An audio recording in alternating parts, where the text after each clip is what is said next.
May the words of my mouth and the meditation of mine heart be acceptable in Yahweh's sight. He is our strength and our Redeemer, and it is in His name, which is His authority, that we pray, praise, proclaim, project, and protect today's message. Aman. Hola, mi nombre es Kofi, ¿cómo está? Bonjour, je m'appelle Kofi, ça va? Ni hao, namaste, Osayana Kituya, Ohio, and see you, Manut, Wagwan, Kamsa, Kamsamida, Aloha, Ciao, Onson, Privet, Habarigani, Akwaba, Madaase, Itase, Jambu, Mimini Kofi, and the Franco Katana the Wewe, Boker To, Boker Tav, greetings, Shabbat Shalom, Shabbat Shalom, Shabbat Shalom, Shabbat Shalom, Shabbat Shalom, Anai, Kwafai, Kwachilit, it's of Christ, Mashalom Mechi. Shalom and peace, everybody. I am Pastor Kofi, Pastor Servant of Christ, where we are always changing lives one mind at a time, but being a voice to the voiceless and speaking the unspoken. Give me 1 second. My apologies. Just realized we don't have our light on. Okay. All right. Okay. So welcome once again. We give our honor and praise to the Most High. We give our praise and honor to Him for my wife, the honor for Maya. To the moderators, ministerial staff, SOC, Lottie Dyer, everybody. We appreciate you so much. Thank you for being with us. We are excited to go through the Word again. We are appreciative of everybody who's been joining us recently, especially everybody, even this past week, so many different things. Early Rise Bible Study session, When Life Happens, live session with Elder Tamara, prayer with Elder Anais, women's meeting with Elder Maya last night, men's meeting coming up this evening, so many different things, live sessions, real talk live sessions in the evening, so many different things, and also all the things that we are doing for each other, with each other, to help us grow as a community, as a nation, and continue to create a safe place. Hashtag is a safe place. And so, Todah Mashabachi, we're thankful and grateful for all these opportunities that the Most High continues to give us. We're hoping that you guys are staying warm and staying well, and as the temperature continues to drop for many, so prayerfully, everybody is doing well. Everybody is continuing to be what Yah wants you to be, and that's what we come here to discuss as usual on this rising. So, Todah Mashapachi, or sorry, Todah Mashapachi, Todah or Todach Mishkapa. Thank you, family. Gracias, familia. Thank you for being on with us, and we appreciate you once again. Thank you for all that you guys do and continue to do for the kingdom. We ask for continued prayers and lifting up Minister Keita and her family, lifting up Minister Moselle and her family, lifting up Auntie Marion as well, and things they're going through. They've just lost a loved one. Continue to pray for Sister Alshul. Continue to pray for Sister Andrea, and praying for our brother Chavon, and many, many others, of course. We thank you in advance for being a blessing unto them, and continuing to be a light for them, and continue to be the light for your communities, the light of the world, for the world at this present time. We're going to talk about some of that, as always, today, and how we can continue to be a light. But the world at this present time is a crazy place to be. And so we take pride in being able to be who Yah wants us to be in the midst of all this turmoil and frustration and all these different things that are going on. We are honored and grateful and thankful for another opportunity to be before you again. So thank you again. We appreciate you. Hopefully you guys continue to do well. We're going to get ready to get into this word. Having a little bit of issue with one of these platforms. That's all right.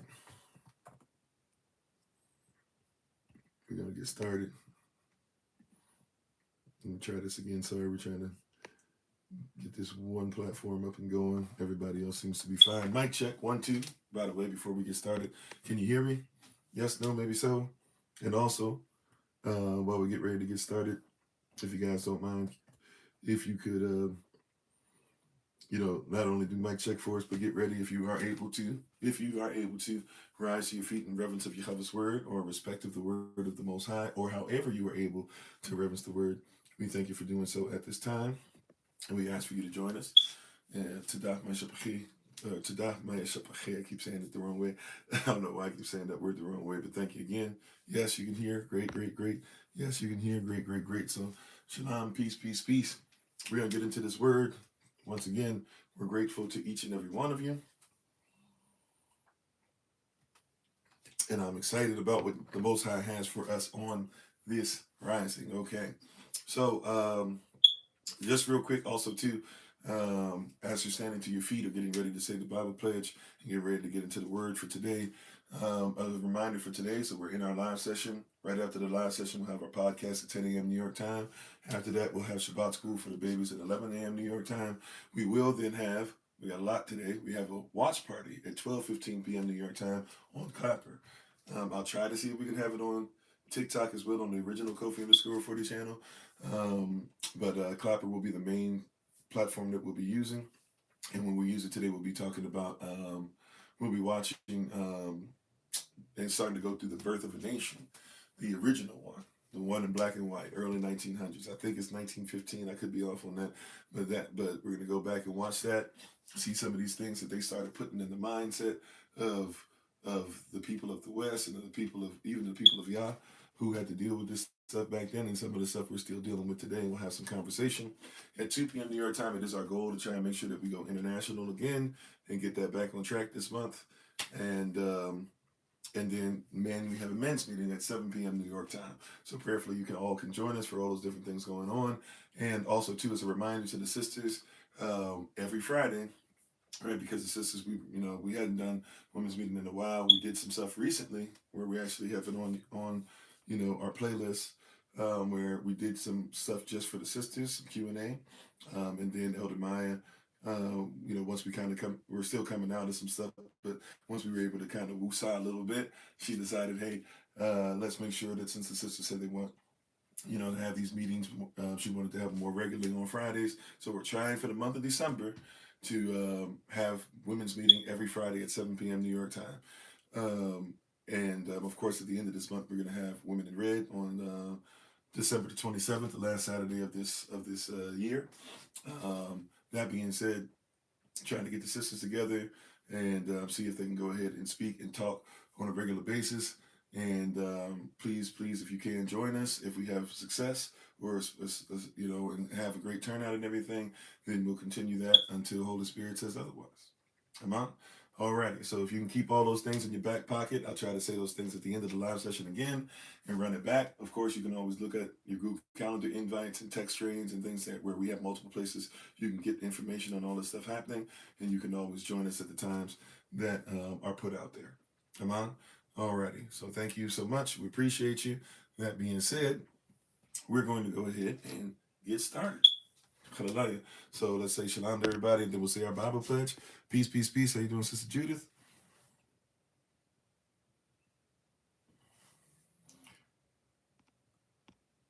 Hey, is it Fat whatever your name is? We're going to go ahead and, you definitely on pause mode for sure. Putting sexually explicit stuff in there, whatever. Let's just get you ready and get you out of here. Alrighty. All praise to the Most High only, of course. How you doing on business? How you doing, Brother Alton? Jasmine. Shout out from South Africa. South Africa in the house. All right. We do the work of the Most High. And if there's something that you need help with, we have information in the chat that you can get in touch with us. We ask it not just for you, but even for the channel, but especially for your safety, that you maybe not put all your information in there. If you do, we might have to kind of be careful with that. But let's go ahead and continue to get ready. Thank you to everybody being on. How you doing? JDCLE, user 7452813, etc., etc. Mike, Bible Health Book. I feel like not long time no talk to, maybe not, but welcome. How you doing, Lottie? Steve, Ella Walk Switch. I'm not sure if I'm saying that correctly. How you doing, Brother Joseph? And thank y'all for the love. Appreciate you. How you doing, Sister Deborah? Golobika. I'm not sure if I'm saying that correctly. Kuba.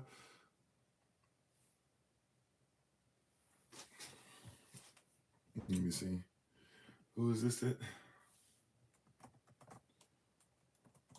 Before I even deal with that, let me look up something real quick.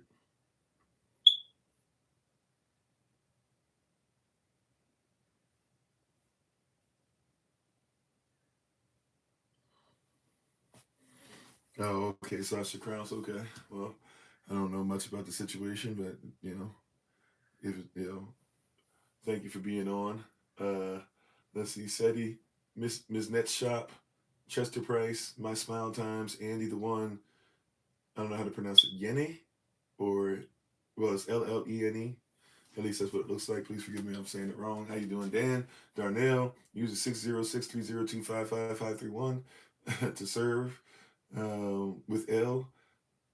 Ash, Sister Melissa, Darren, Scotty, Pops, B. Roberts. It just moved on me. I missed some names. Sorry. Sekim, Elmax, a whole bunch of twos, whole bunch of fives, and 65 at the end.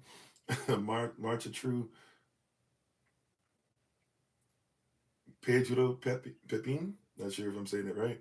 Um, Deborah Pori, PG, P Dub, Kayla, Revenant, Big Slug, Ms. Gatson, Scotty, Scotty P, Darren, user 23465, etc., G dollar sign. Thank you everybody for being on the LMAX. If I miss your name, charge to my head, not to my heart. We're thankful to have you on all the different platforms. We appreciate you.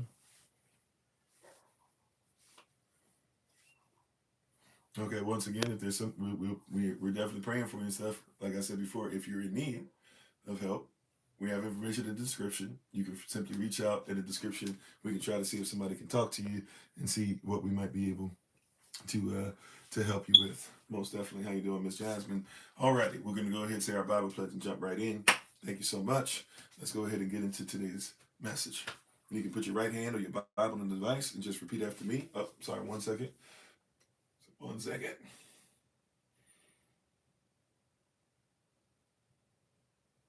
Mm.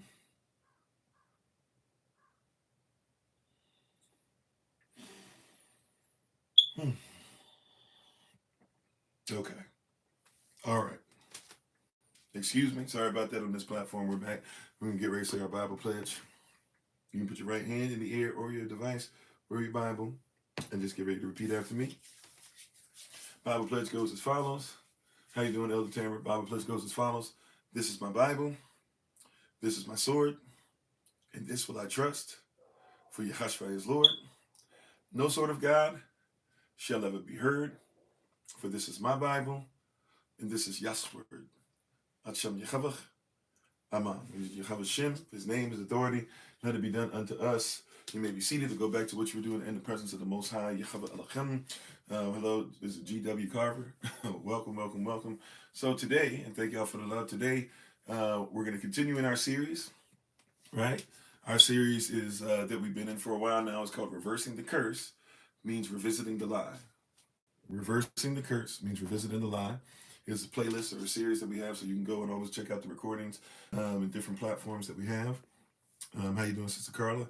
But today, in Reversing the Curse means revisiting the lie, we're going to talk about misogyny and male chauvinism. I'm not sure if that's how it shows up on all the platforms. It should be correct over here. It might not say male chauvinism, but I'm making a distinction between chauvinism and male chauvinism.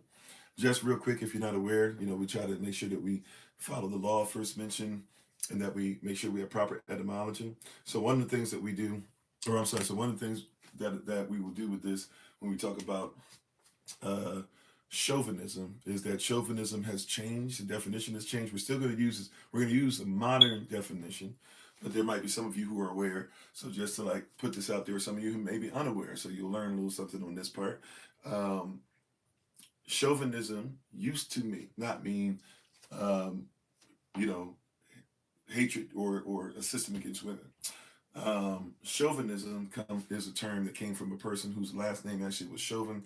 I forget his first name at the moment, but he lived at the time of Napoleon, right? Napoleon Bonaparte. Napoleon Bonaparte, right? Or Napoleon Bonaparte, as some people know. And Napoleon was somebody who was doing, things depending on how you feel about him. They felt he was either amazing or you felt like, he was tearing apart the country. He was trying to become basically, an Alexander the Great, which actually he is on record as saying, right? That's why he called himself emperor. Emperor literally is the title that they give to the head of Rome, but also emperor literally means slave, like the head slave owner. So everybody underneath the emperor is supposed to be a slave owner, right? How you know this is Jennifer?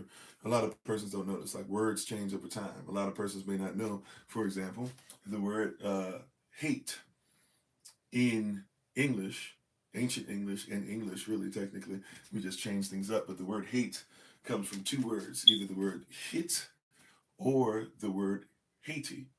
So when they found persons that they didn't like in Haiti, they started calling them Haiti, meaning that the island, that the country that we know as Haiti, is actually supposed to be an island of hate. That's what they thought of the persons there, right? So persons change things over time. So we have to be careful to see. It can even show you why persons are treated a certain way. So this word chauvinism originally was about talking about somebody whose name was Chauvin, and so the story goes. Some persons say he might be a mythological person who just represented, kind of like a Robin Hood. Really, there was never a Robin Hood, but he kind of represents the gist of things that were going on at the time. Well, Chauvin is by some persons considered to be the same, and Chauvin was somebody who followed Napoleon blindly. How you doing, Layla? Or Leela? Not sure how you pronounce. And Chauvin was somebody that even um, went through extreme dangers, got really, really mangled up in war, ended up living his days, mangled by himself, going through a lot of, what comes with being disabled, extremely disabled.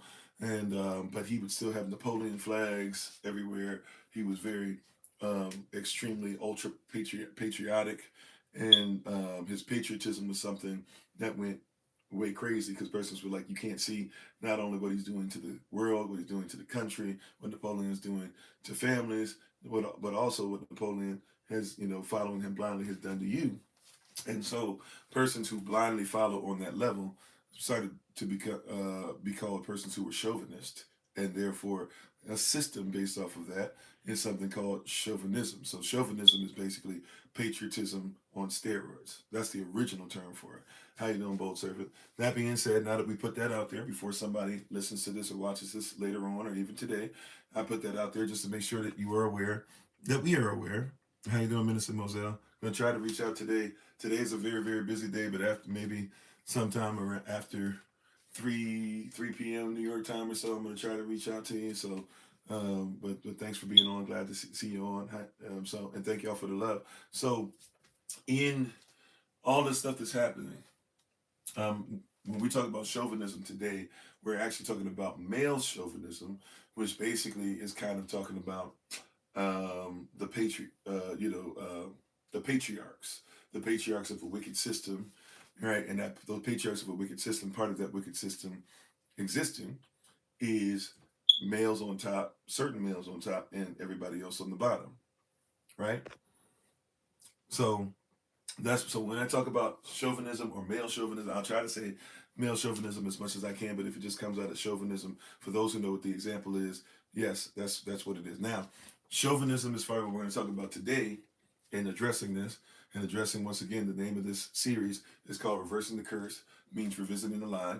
And the lie that we're talking about today is basically a 1-2. I was just going to talk about misogyny, but misogyny and chauvinism, because chauvinism nowadays has turned into a difference. So yes, there is a difference between misogyny and chauvinism, right? First of all, chauvinism is a system, but misogyny means that if someone is misogynistic, it means that they just, if we can make it plain, they hate women, or they are angry at women, or they're frustrated at women, or they just automatically have this disposition. They've been taught whatever you want to go, but it talks about more so their hatred towards women, right? And thanks for being part of the community. I don't know the name. I see a face in a money sign, money bag, right?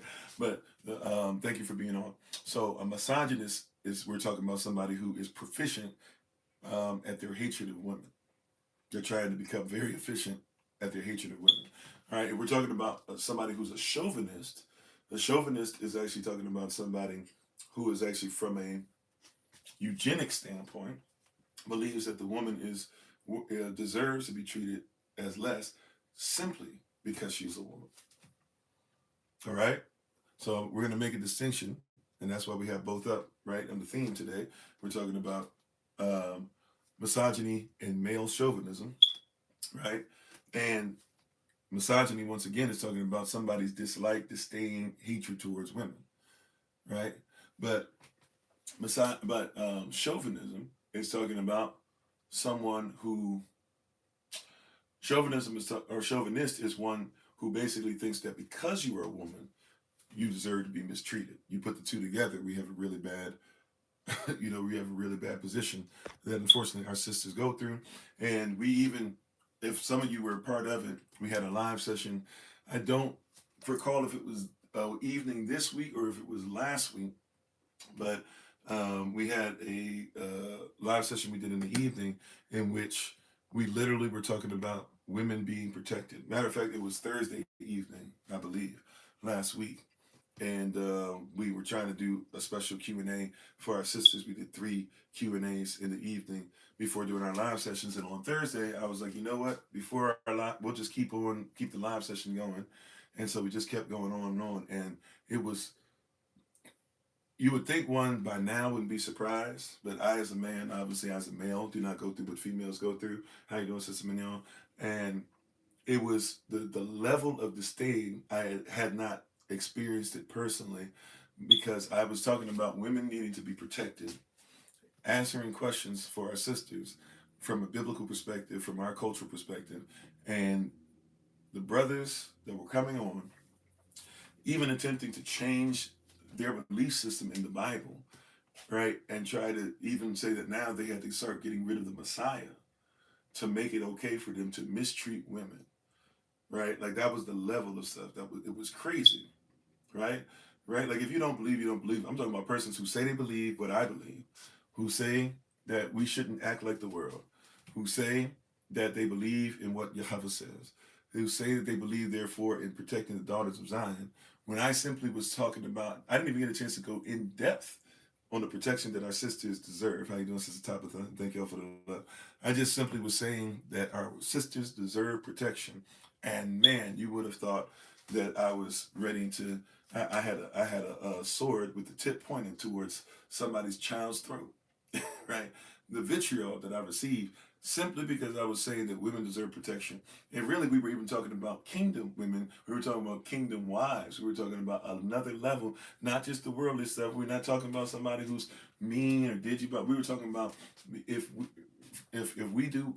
a wife does what Yah says, should she not be protected? And even we're saying young girls who should be taught and things like that for sure, but should they not be protected so that the little girl in them will be protected so that the grown woman doesn't have issues and the grown woman her is protected so that the little girl doesn't have issues. And the vitriol that I received on that evening was astounding, right?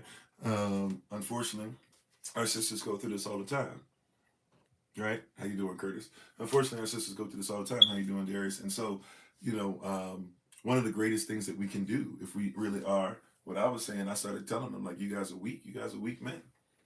I think we've changed up the theme of the whole thing, the live session, because it showed me that a lot of men are weak. We talk about the woman being the weaker vessel. How you doing, Brother Cole? We talk about the woman being the weaker vessel, but man, it seems like y'all cats is weak out here, right? You must be weak because I don't see any strength in not being able to make sure that you protect a woman and trying to find scriptural references to try and make your irrelevance relevant by making sure that somebody else is bad. Even though this, there was a sister who said this. I always forget the sister's name, and I got to be better with this person's name. I see her face, but I hear her voice, but for some reason I can't, I can't ever get her name. But there was a sister. She was saying this about racism and white supremacy, but ultimately the same thing holds true for those who are chauvinists, right, and for those who are misogynists. To where if you have to cut somebody's legs off so you can feel taller than them, you're not taller than them, right? You're just a monster, right? Yeah.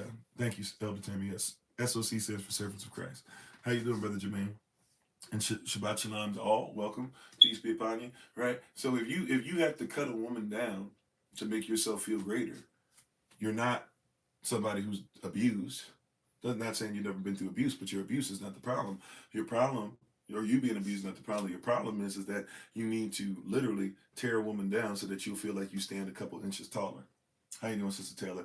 And this is a thing that many men do. You know, for those of you who come from, you know, I know some persons are so holy and stuff like that. You never gone through anything. But those of you who've done dating or have gone to the club or have gone to even school dances and stuff like that, you saw that whereas boys grew up, you know, and these grown boys that we call men became of age, they started, you know, they would do things all the time to where they try to holler at a girl doesn't show interest, or the girl might even say something inflammatory, right? But she doesn't show interest. Next thing you know, the guy who wanted the girl, wanted the woman, right? Might even she be trying to pursue her as a wife, who knows? All of a sudden, since he's been denied, he starts talking trash about her in front of her boys and everything, and in front of everybody to make her to clown her so that he can make sure that he feels better about himself. This shows weakness. You said the abuse is not the problem. Yeah, a man being abused, although a man can be abused, right? If I've been abused as a man, I've had relationships before where I've actually experienced abuse. I'm talking about, you know, stuff put to my throat and things like that. It doesn't mean that when I get in the next relationship or whenever I see another woman, that therefore I have the right to be able to cut her down and abuse her and treat her like trash, right? That's not, now that might have um, done some things to me mentally, and I can see and empathize to a certain degree why there are some men, whether they were raised that way or not raised that way. If we want to, you know, be honest, many of them not raised properly. But yeah, if they have gone through some things, sure, I can see why they would do that. But I'm being honest, as a man going through those things, it's not an excuse for us to belittle our women. So yeah, that's exactly what I mean. The abuse is not the problem for the man. That's the context, right? And we shouldn't therefore turn it over and abuse somebody else. If somebody tried to take my life, it doesn't mean I should try to take somebody else's life just because somebody else took my life. Oh, just making it clear. Okay, I'm sorry. I saw the question mark, and I wasn't even coming at you. I was just trying to make it a point to say like, okay, let me make sure I'm very clear on that piece, because I can see somebody who's trying to misconstrue it, or somebody that just might not recognize what I'm saying, taking another direction, right? And thank you for being on. So in all these things today, we're going to talk about, right, from a biblical perspective, because this is one of the things, once again, the series that we're in. And Shabbat Shalom to all that are coming in on all the different platforms. Thank you so much to everybody who's on. You know, we want to make sure, okay, cool, just making sure, right? It's not my intent to. Thank you so much. All right. So, um, the series that we're in is called Reversing the Curse, means revisiting the lie. And the lie we're focusing on today is misogyny and chauvinism, because unfortunately, whether you be Christian, whether you be a follower of the way, whether you be a Christian exceptionalist, etc., all these different terms, manifest destiny, whether you be a man of the West, whatever. And well, Guan, Audrey, how you doing? Um, we are in a situation, unfortunately, where um, persons believe that the Bible, right, and it's a bad teaching, but persons believe that the Bible is to be used to support misogyny and chauvinism. And it's not only is it a myth, it's a lie. Right, we're gonna go through this because somebody's gonna, and there are certain verses that persons bring up, and if persons bring up those verses, we got to get ready today, so I won't be on as long as usual. We got to get ready for the podcast. That being said, if persons want to bring up those scriptures, we'll go through them once again. I end up going through them quite a bit because a lot of persons have been taught that the Bible is supposed to be used against women, and so they lie. They take things out of context, or they take things that have been changed over time, right? Like persons try, like, here's a big one. Everybody's, or maybe you've heard somebody mention before, you know what? The Bible allows for black persons to be enslaved because Ham was cursed. Ham basically is where you get the term, or the place, the people that become Africa, so to speak, right? We're doing overgeneralization a little bit with that, but you know, in essence, that's what, you know, supposedly the teaching is, and that's kind of correct, mostly correct. The problem with this is, though, is that the Bible doesn't even say Ham was cursed. It says Canaan was cursed, one of Ham's sons. And Ham's son, right, we was still consider that technically to be Africa, but a lot of people want to call it Middle East, and so be it. Well, the son that's cursed is in what you call today the Middle East, right? And it wasn't every black person or every person that comes out of Ham or every African person. The Bible never said that. But somebody who would like to continue racism, white supremacy, right? They start doing this thing, I forget, like Hamitic doctrine or something like that it's called. They start teaching and instructing persons that it's okay, because you had a lot of persons, believe it or not, that found it odd that, hey, why are you going and enslaving persons when we say that the Bible says we should love all human beings? So they started having to teach persons, not only are they cursed, but then that helped them later on with eugenics and Darwinism and other things to start teaching. Well, not only that, we're not supposed to love black persons. We're not supposed to treat them. They're not even persons. They're animals. They're mongrels. They're designed that way. They're flawed. They'll never get better. Right? And how you doing, Matt Production? How you doing, Louis? How you doing? Is it Matagole? I'm not sure if I'm even pronouncing that correctly. Thanks for being part of the community. How you doing, our administration? Thanks for being part of the community. Appreciate you all. How you doing, Brother Alex? And if I miss anybody on any platforms, please charge it to my head, not to my heart. We thank you, everybody, for being on. It's our desire to serve you as best we can. All right. So, first of all,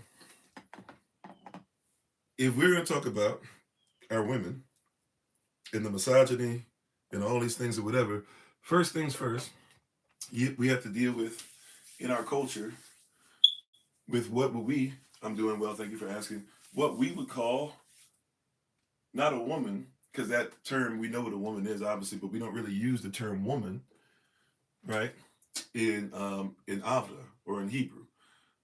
Does anybody recall what the first term, right, for woman is? Because we got to start there.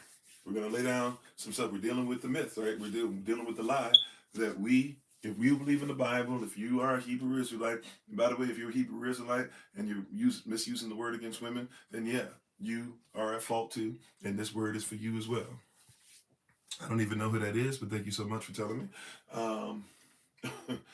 Right? But question, just real quick, we have to ask questions. Sometimes I'll be like Columbo. For those of you who get that musty reference, I just pulled out the closet. It's been sitting in the back of the closet for a long time.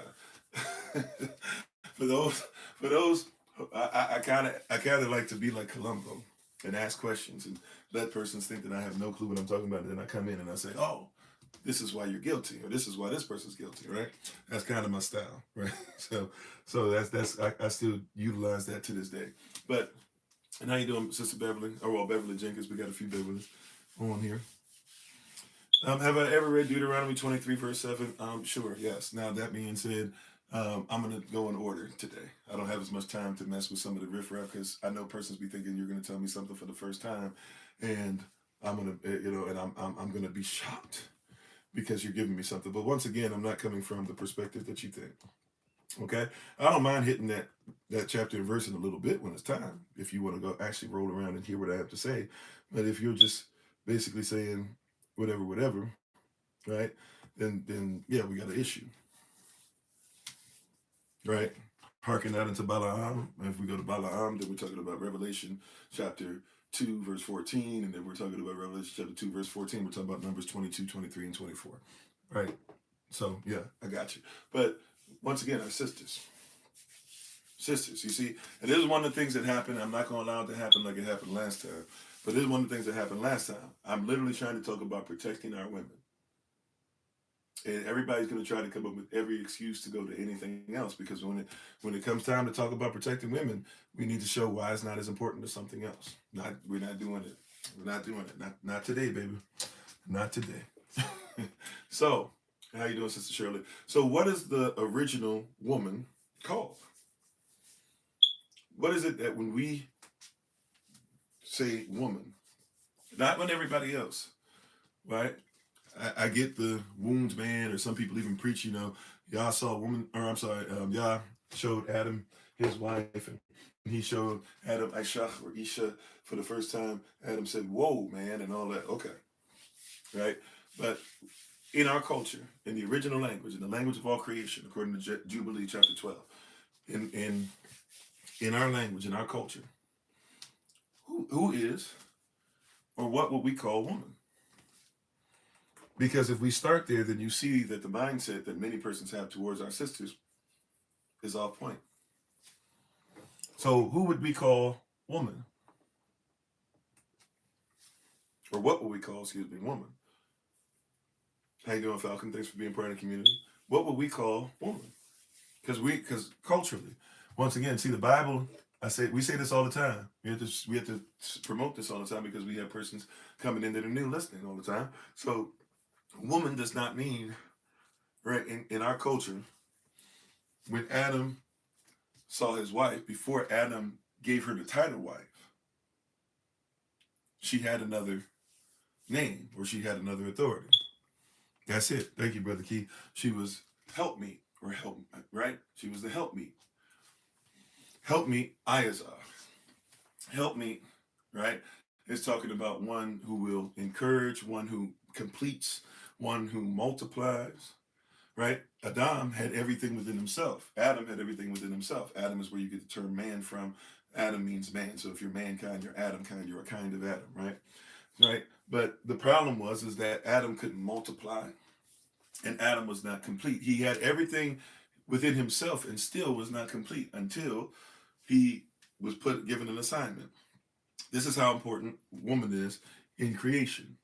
This is the mindset of Ayazar. So it's not Adam and Eve. Eve is a title that comes from somebody else's belief system. It actually would have been Adam, Amma, if you're going to use the term Eve. And Amma really just means mother. So Adam is Abba, and Eve is mother, Amma. Abba, Amma, right? Husband and wife is Aisha. So-called Adam and Eve is Adam, Ayazar, or man, what we call man, and helpmeet. Right? And so Adam was given an assignment. He was supposed to dress the garden. He was supposed to keep it. He was supposed to name the animals. He was supposed to make sure he did the will of Yah. He was supposed to be the representation of the Most High on earth. Right? How you doing, Temple of Blood and Honey? I'm sorry. It's wow. The name. C. Starts with a C. I'm about to call you the wrong name. But welcome. I'm sorry. It'll click one of these days. I promise, especially the longer you're around. Just give me a little bit of time. Right? So, Adam, right, or man, and thank you for the repost. Adam, or who we call man, right, he is given an assignment to be over things and to name all the animals. And Yahweh gives him this assignment knowing that Yahweh asar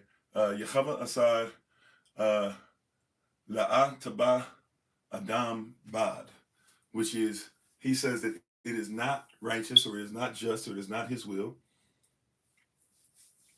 Right? He said, he laughed at, he said it's not his will that what? That man would be alone. The word bad or bad, or in original Hebrew, it literally means to be alone. It is bad to be alone. Bad literally translates for us as alone. So, and how you doing, brother? Another one. Brother Rodney. You got two brother Rodneys, right? Or no. I'm Lamont, brother Lamont. Hey, how you doing? So, and all these different things that are going on, right? With the Most High and what He's doing in creation, He says it's not right that Adam or man be all in one. The word alone also means all in one. It's a compound word. So it's not righteous that he be all in one. And how you doing? Is it Osman Alu? I might be off on that, right? It's not righteous that he be all in one or alone. So he then gives Adam or man an assignment. That's right. Amen, Elder Tamer. So he gives man an assignment. What is the assignment? The assignment is name all the animals. And in Adam's perfection, he knows that, hey, whatever you name it is what I would name it. How you doing, Jonah? Right? And everybody coming on, Shabbat Shalom to you all.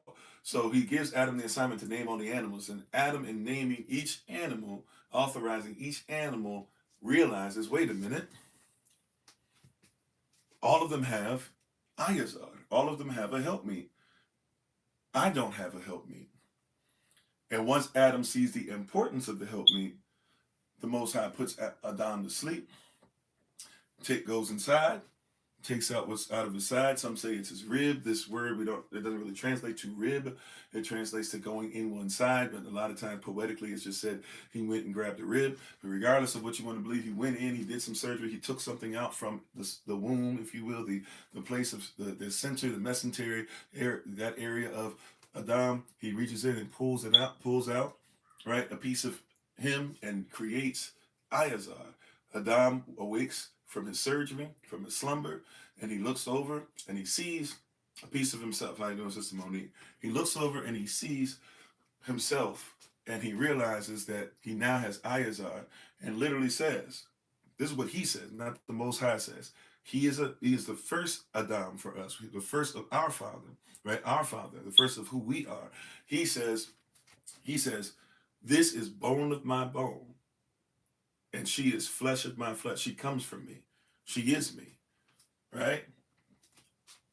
For this cause will a man, any Adam, anybody who comes out of him, should be willing to leave his mother and father, his Abba, and what? Cleave, which is a herb that basically attaches to you, and when it attaches to you, it's very hard to get it off. He says he should leave his mother and father and cleave to his wife. Right? Why? Because to be with his wife, to be with a wife, not just a woman, but an Ayazar, a helpmeet, who is what? Now Aisha, called wife, who will become the Amma, the mother of his children. He said he should leave his mother and father and cleave to his wife. This is what he says, right? And so that is the importance of woman from the beginning, right? Badashat, in beginning. This is Badashat, right? Badashat, Bait, right? Genesis chapter 2. From the beginning of Scripture, it is made clear the importance of a helpmeet. This is why every daughter is born, just like every son is born to become a husband, right? And needs to be trained as such, right? And I'm not saying you have to get married. I'm just saying in our culture, we train from birth what husbands are. Because the goal is not just to become an adult boy. The goal is to become an adult who can make sure he takes care of his wife and his family. So we train every man to become a husband, right? Every boy to become a husband. And we train every daughter to become a wife. And even if you are not married, we are all supposed to be married to the Most High. So even if you're not married to a physical person at this moment in time, or ever, it does not mean that you are not supposed to be trained on what it is to be married to the Most High. Because even if you know what it is, because once we know what it is to be married to the Most High, now we know what it is to be married to one another. For wives should love their husbands according to relationship they have with the Most High, and husbands should love their wives in relationship of what they have, of what the relationship they have to the Most High. How you doing, Brother Alex? Thanks for being part of the community. Another Brother Alex. We got a couple on so far. So this whole thing of we're going to use the Bible to say why we should despise women doesn't go well with the creation. If you believe that a woman should be mistreated, this is chauvinism. If you believe that a woman should be mistreated simply because she's a woman, that's eugenics, and it also is anti-creation, which means you can't believe in the Creator because his morals say different than what you say. Right? This is the context that we should begin with. A lot of persons don't begin with the beginning. Badashat, Genesis chapter 2 tells us specifically, right, that this is supposed to be the case. Matter of fact, right, Genesis chapter 1, verses 26 through 28 will tell you this is the fact as well. And how you doing, Fanny Lou? Right? So if your mindset is, I'm going to use scripture to belittle our sister, you're antichrist. How many times did Christ disrespect women? And how you doing, Hosea Tarver? Right? How many times did Christ disrespect women?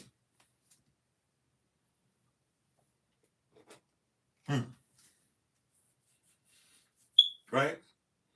How many times? Not one time, right? Because Christ followed the law. He was blameless. He was sinless.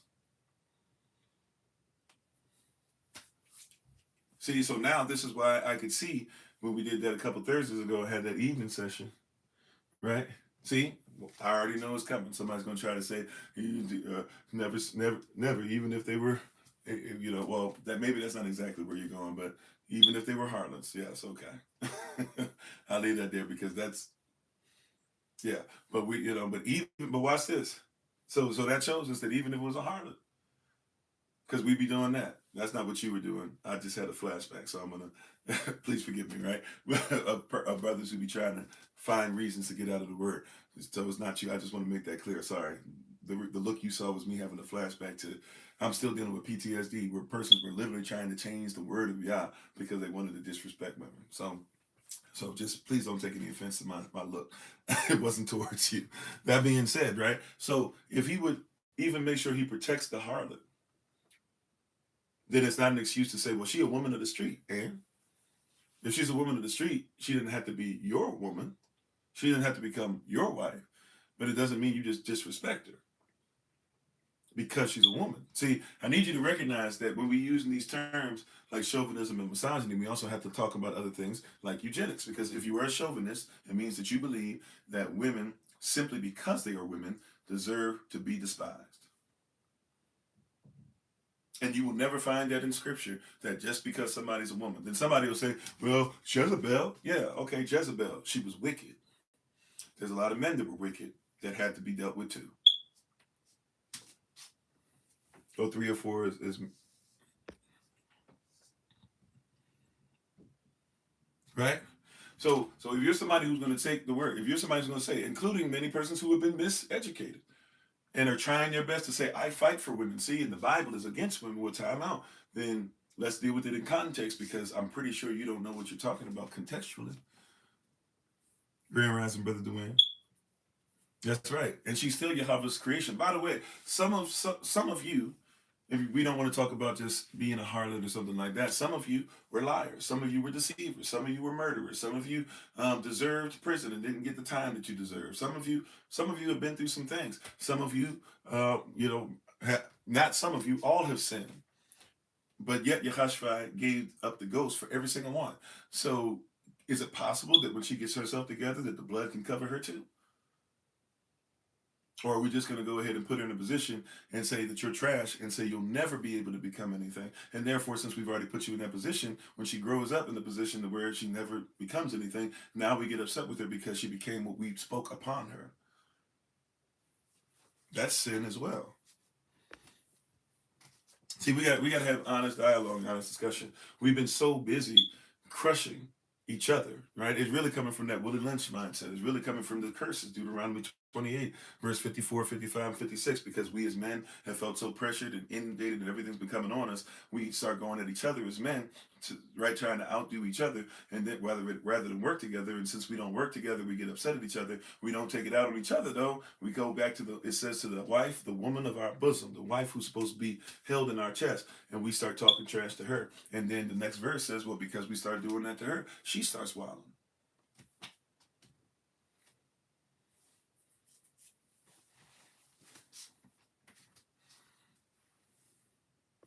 Right? Because we put these weird things. See, watch this. You can't be talking too much trash, brothers, about the fact that women are getting BBLs, because, brothers, you fell for the okie doke and started telling women that they need to have booties that look like that. I know we don't want to blame these persons, but you were led by Diddy. Yes, the diddler himself. A lot of y'all cats were led by Diddy, where you had the video and he was talking about one more chance with Biggie and stuff, and Biggie was telling you all this stuff, literally saying it was okay to bend over and poop on a girl. Check the record. I ain't making stuff up. And then laughed with somebody on there, and then went into another part of the thing, right?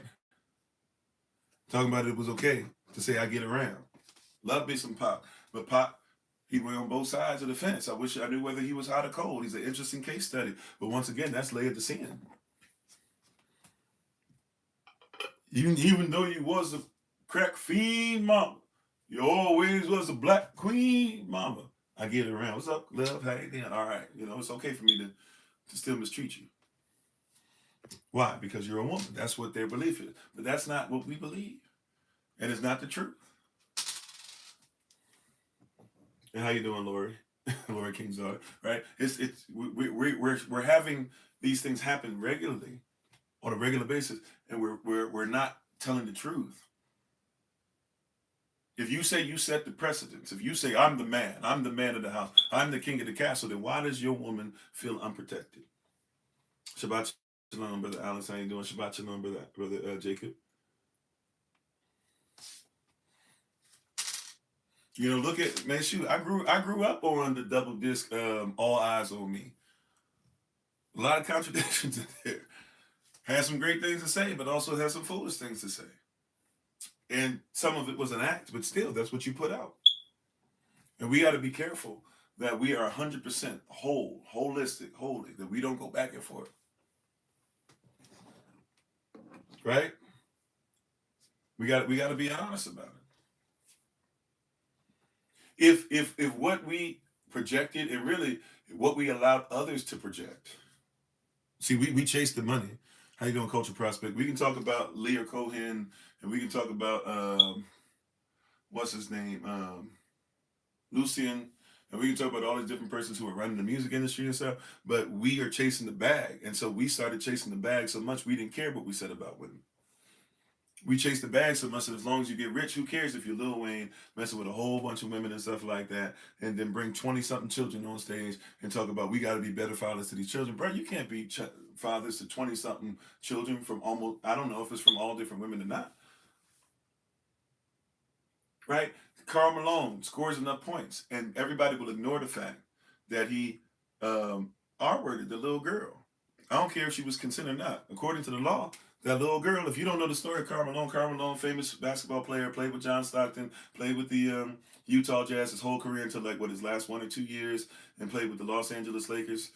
Karl Malone, who we would give a pass because he was this nice big black man who rented a truck, a trailer truck, and he would just drive it around just because he felt like driving around, and he would go from game to game in his truck. He's so great. He's so humble. He's so good, right? This is what person would say about him, and we ignore it for the longest time. Meanwhile, when he was getting ready to go to the NBA, was he 17, 18, 19? Somewhere around there, I think 19, but I could be off a little bit.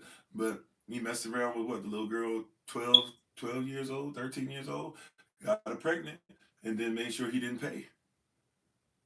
As a millionaire, made sure he didn't pay, didn't see his child, right? Messed around with somebody underage again later on. And never will you have anybody say anything about it because why? Because hey, he scored enough points. That's misogyny. That's chauvinism. That's eugenics. That's saying because she's a woman, who cares? And because he's a man, he scored enough points, who cares? That's gladiatorial sports getting in there, right? We have this in our society. We got to speak against it. We gotta call it out. This is why our women are coming to us and saying they don't feel protected because we let stuff like that slide. Oh, Kobe, look, Kobe, great player, this and that or whatever. I have no problem talking about the greatness of Kobe Bryant. I have none because I can compartmentalize. That being said, um, he look at what he did to his wife a couple times, and look at what he did to that little girl. Oh no, he was found innocent. No, he was not. The the criminal case didn't go anywhere, but he lost the civil case, and in the civil case, he was charged by the judge to write a letter, and in the letter, he basically admits to doing it. He said, but he tries to hit you with, well, I didn't know what consent was. Now I know what consent is. You can still read it. Read it. We've read it before here on live sessions before in times past. He did that. And so even though I can say, yeah, you know what? Nobody had footwork like Kobe. Yeah, Kobe was great in the clutch. Yeah, Kobe, even though I wouldn't have led persons like this, but he's considered to be a great leader, whatever. We're not going to pretend that he didn't do what he did. Right? Redid his image so that we could forget about it. He's a girl dad. Okay. And he was raping girls. Not allegedly. Usually you have to say allegedly. I don't even have to say allegedly for that. He said he did it. He said it in interesting language, but he said he did it. Yeah, he can be a great athlete and unrighteous.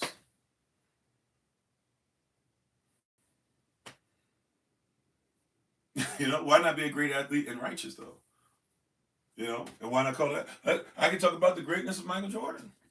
All these things or whatever. Anybody who knows about Michael Jordan in Chi-Town, especially in certain circles, I used to be with somebody who was in some of these circles. I promise you, Michael Jordan, it was known he was going to cheat on his wife. He was going to certain clubs. Matter of fact, the person I was with at the time, their friend, was like considered to be one of the top, uh, I'll just say the term, top strippers in all of Chicago. making money, all this stuff or whatever. I knew the dude she was going out with. He was a bodybuilder. Not famous, but he was a bodybuilder. I knew him, right? All this stuff, whatever. It was known he was going to do that. It was known that Scottie Pippen was going to try and hang around Michael, and he was going to try and be with persons who were close to him. It was known.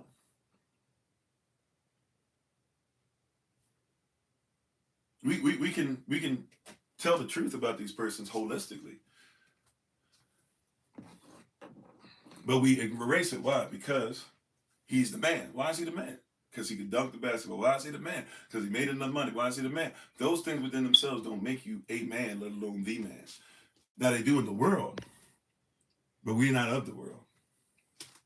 So I'm in the world. I got to deal with this stuff, but I'm not of it. And so also too, I realized being in this world, but not of it, that I have a sister who's in this world, and she shouldn't be of it either, which means that we should protect her.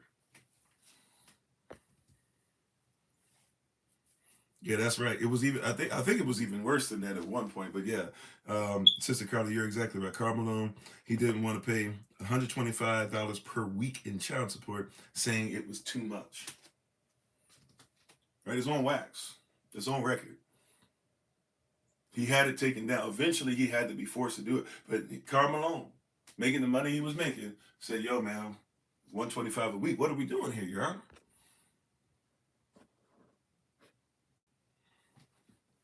Yeah, a lot of celebrities are, if not most.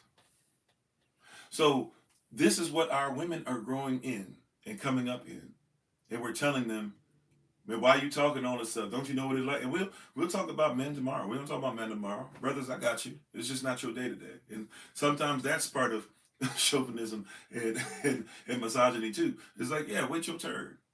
You're right. They talk about toxic masculinity, and toxic masculinity didn't even come from our women. It came from two men who don't like men, supposedly, right? And it came from all the different things that you can't be who you're supposed to be, and we can't do what the Bible says was to come out. Okay, cool. But today is not for us, right? Today is not your day. Today is not your day to say, well, there's some girls out there that be acting the fool. Okay, today is not your day. And then that only scratches the surface of raising a child, especially when we have a lot of our sisters out here who are raising these babies by themselves. The least we could do, even if we're not with the wife still or with the woman still, is to be with the child. But once again, this goes to a cultural thing. See, one of the best ways you attack this is make sure that you train up a child in the way they should go. But what we've done is trained up children to do whatever they want, right? Not what they need, what they want. In other words, we've taught children that if you don't do what you want, if you don't know what I'm talking about, the word want means to lack. I want for nothing, right? I want for nothing. Because Yahweh doesn't provide all my wants according to his riches and glory. He provides all of my needs according to his riches and glory. And we taught these babies how to follow what they want. No. See, can I tell you something? This is why when we talk about being a nation, persons think that being a nation, we're just going to be celebratory the whole time and all these sermons next year. We be the nation. No. See, if you're going to be a nation, you got to recognize sometimes you are, not sometimes, at all times, you are part of a body.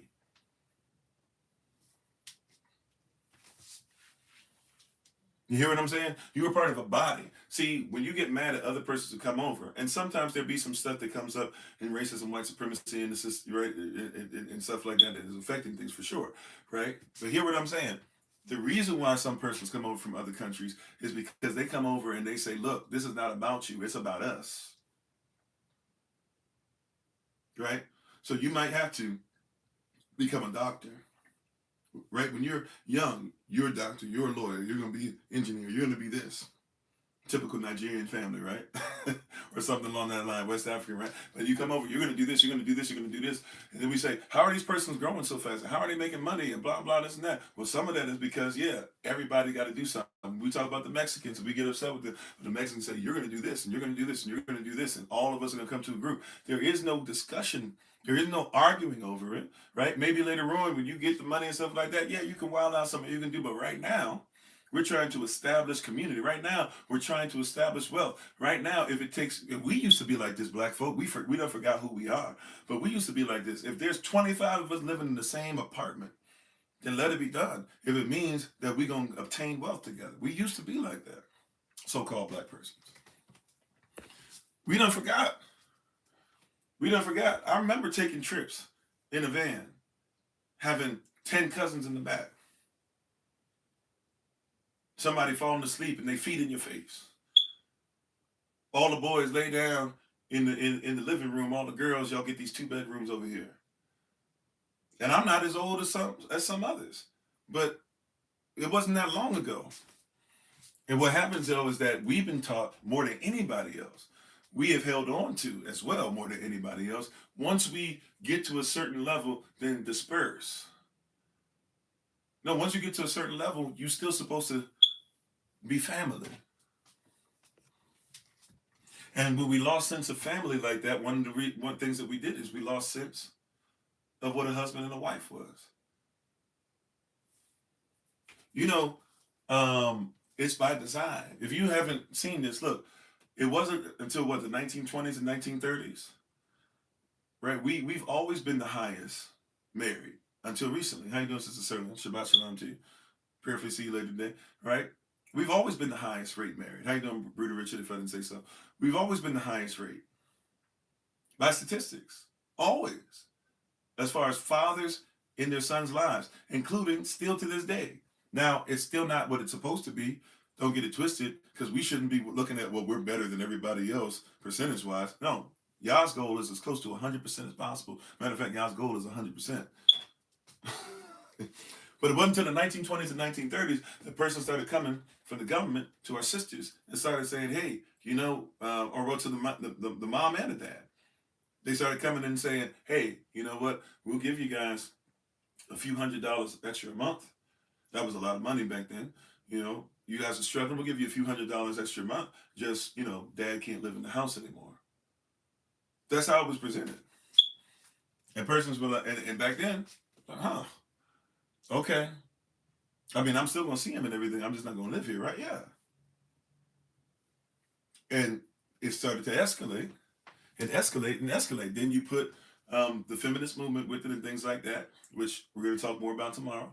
But yes, we know what the feminist movement is, especially if you know about Gloria Steinem and the CIA and all that. But this was something that was orchestrated by the beast. And then you put that together with something that we were already coming out of as far as Willie Lynch syndrome and still are living in. And you get to a really crazy place. How you doing, Nathalie? How you doing? Is it Zia or Zaya? Not sure how you pronounce it. Thank you for being on.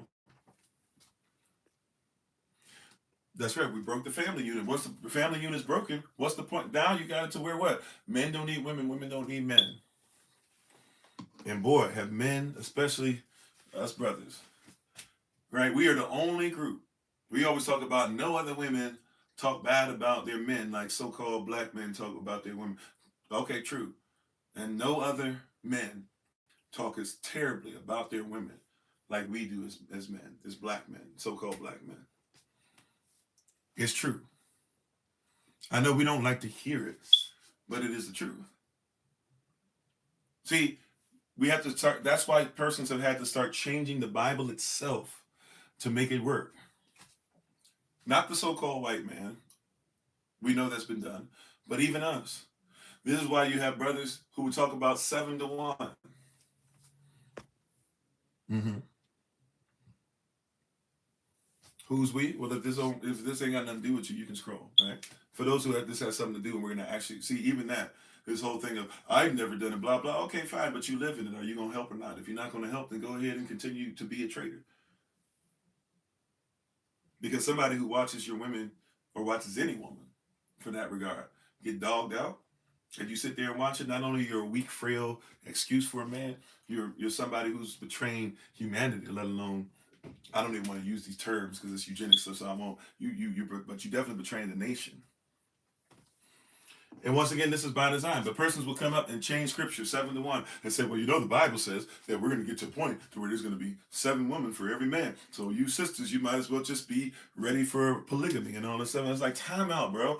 That says if we don't follow the word of Yah, we'll get to a cursed place. Are you saying that you want things to get to a cursed place to where women are only 7-1? And even with that, it doesn't say every man should have 7 wives. It just says there's going to be 7 women for every man. But do we really want it to get to a cursed place to where where our women are that unprotected and are out there by themselves and are feeling denied and don't have the right to do what they were created to do and have proper families and protection and roofs over their head and all this stuff because you want to tell them that you're going to be one of the ones. By the way, if it becomes 7-1, you might be one of them ones that ain't here.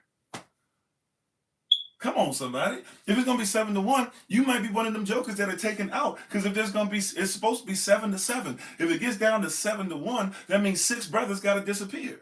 That means 6 sons got to go. That means 6 fathers must not be there. That means 6 masculine figures that will be important for our community are gone. Do you really want to be that cursed to where there's only 7, or there's only 1 guy per 7 women?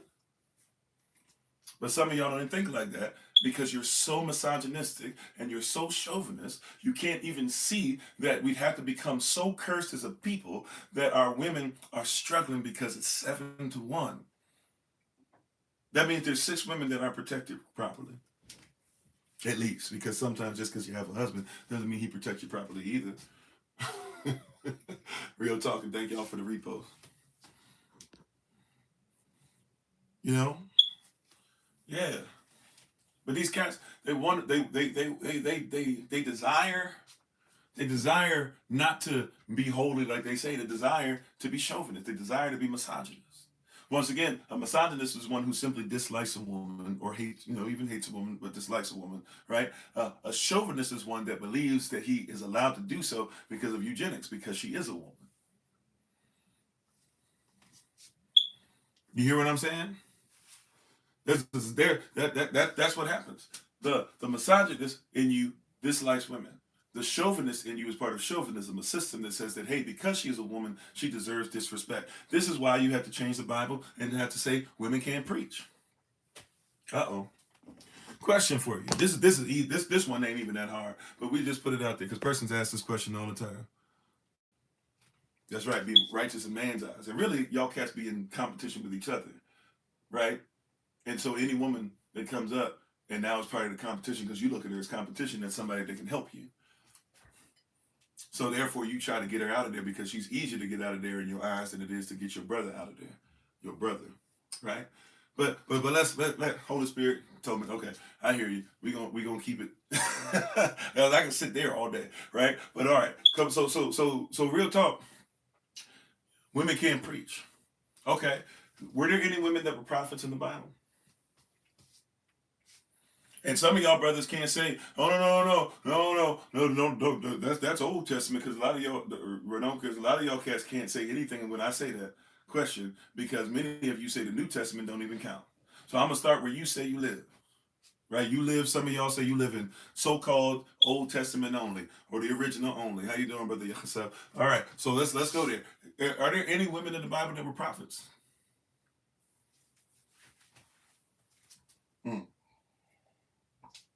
And a hush went over the crowd. Are there any women in the Bible that are prophets? Yes. Are there any women in the Bible that were judges? Samson was a judge. You love Samson, okay. Were there any women in the Bible that was a judge? Yeah. Okay, watch this with the Messiah. Now, some of you, well, this is when you have to change who the Messiah is because you can't bring yourself to submit to him, but you want a woman to submit to you. And this is why the Bible said that she should only submit to you as you submit unto Yah. Because if you can't submit to Yah, she shouldn't submit to you. And definitely if you have no mission, she's not even supposed to submit to you. She's supposed to submit to the mission. It's not called submission, it's called submission, baby boy. That means she submits to your mission. If you're not under a mission, and that's a mission of Yah, then she should never go underneath you. But watch this. Christ himself. Did the woman at the well preach the word? Christ himself. When he came back, did he not send the women to preach and give the word to the men that were his disciples, but give the word to the men to say, I'm back?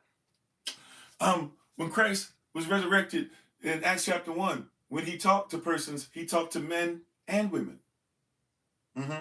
Before that saw him go up. Oh yeah. That happened. By the way, did Christ protect women? Yeah. When there was a woman who was about to be stoned because she was caught sleeping with somebody who wasn't her husband, supposedly, right? The story is very all over the place because really they're trying to give you the indication that these men were all over the place. Basically, they were going to kill this woman.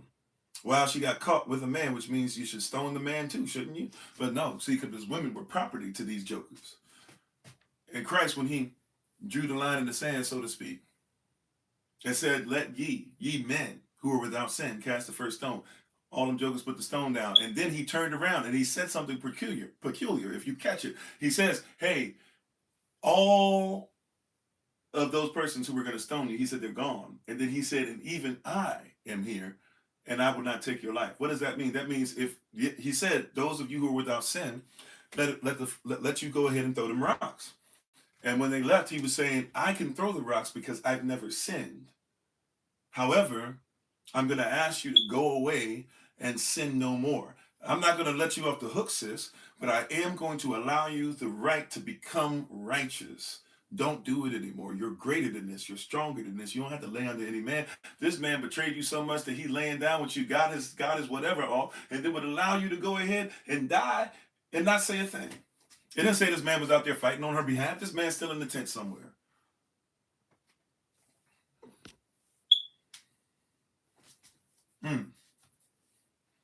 Was there a woman that was a pastor in the Bible?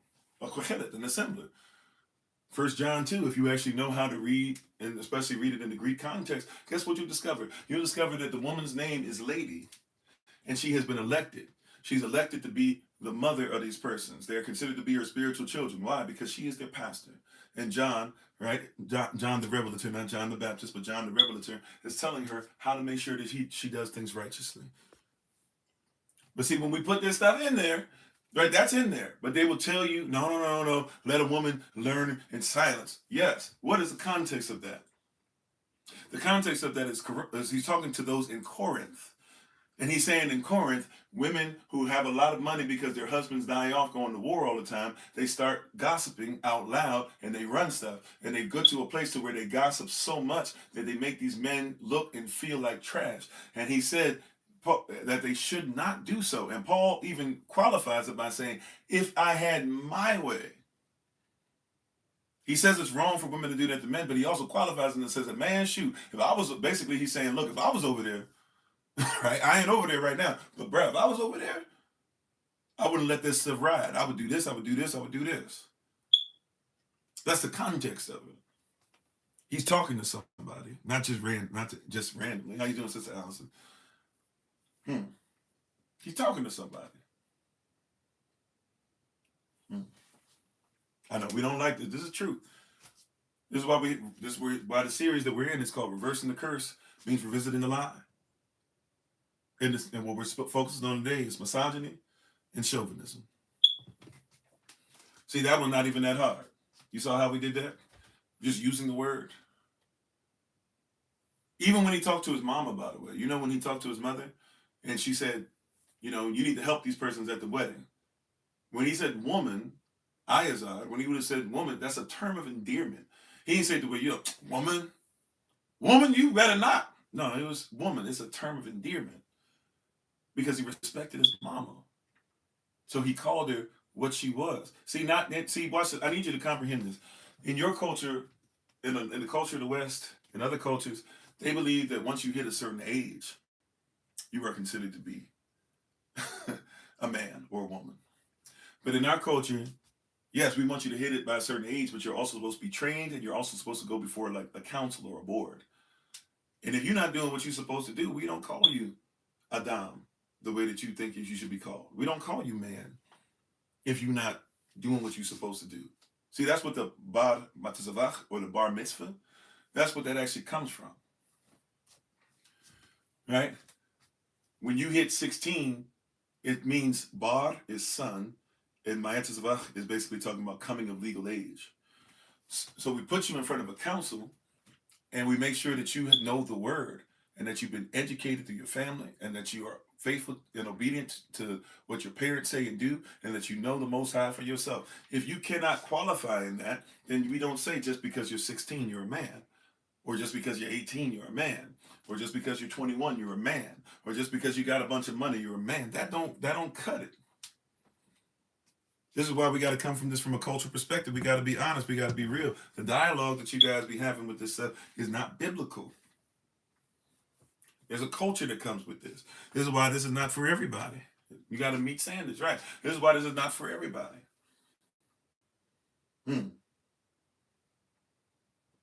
See, you've been lied to. This is why the Bible doesn't have anything about dating. See, some of y'all are like, I need to find a man to date. In our culture, men don't date. I'm going to help you out, sisters, while I'm defending you. I'm going to help you a little bit, too. In our culture, men don't date. Show me in the Bible where men went on a date. Show me in the Bible where women went on a date.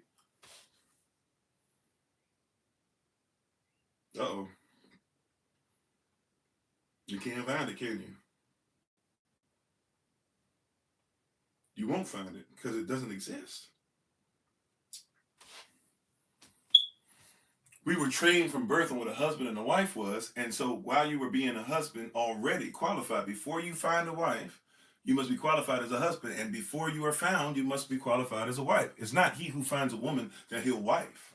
And not he who finds a woman that he makes wifey, which, by the way, wifey is a derogatory term. It's actually something that's used by pimps for some of their, I'm just saying it the way it is, pimps by some of their hoes. Right? So the wifey thing, be careful about that. We just let stuff come in. We don't know what words mean. We don't know where we're getting it from. We don't know the mindset that comes with each word that's spoken.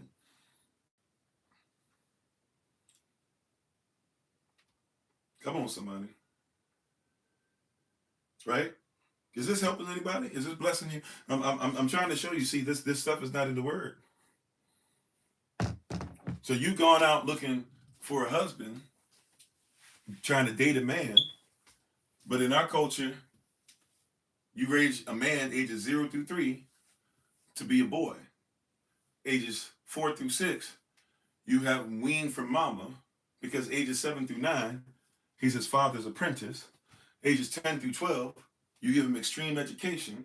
Ages 13 through 15, you make sure that he's ready to be able to spit out law, because ages 16 through 18, you're going to train him on what it is to be a husband. And ages 19 through 21, you're going to train him on what it is to be a father. And then at age 22, you're going to give him his inheritance while he's still yet alive. And you're going to say, go make us proud. And while he's doing that, having been taught that his entire life, when he finds a wife, he finds something that is tabah, something that is righteous. And it helps him to obtain favor from Adam. See, my wife helps me to obtain favor from Yah. I treat her as such. Remember, where did we start with this? Adam, by the Shat Ba'etz, or Genesis chapter 2. In Genesis chapter 2, the wife comes out of Adam, but first things first, she comes because Yah declared. He didn't even declare it to Adam. He declares, he says, it is not righteous for Adam to be alone. I will make for him, we don't use the term woman, we use the term ayazar, or what you call help me. I will make for him, help me. Then Adam is given an assignment, name the animals. And in the assignment Yah gave him, Yah used that assignment to show Adam was the only creation that had no helpmeet. And once Adam realizes this within himself, he agrees with the will of Yah. As soon as that agreement is there, Adam is put to rest. He can now rest in what he knows. He wakes up, and now that he's rested in Yah, Yah has blessed him by allowing him to multiply. That is the importance of Ayazar, or a woman, in our society and in our culture.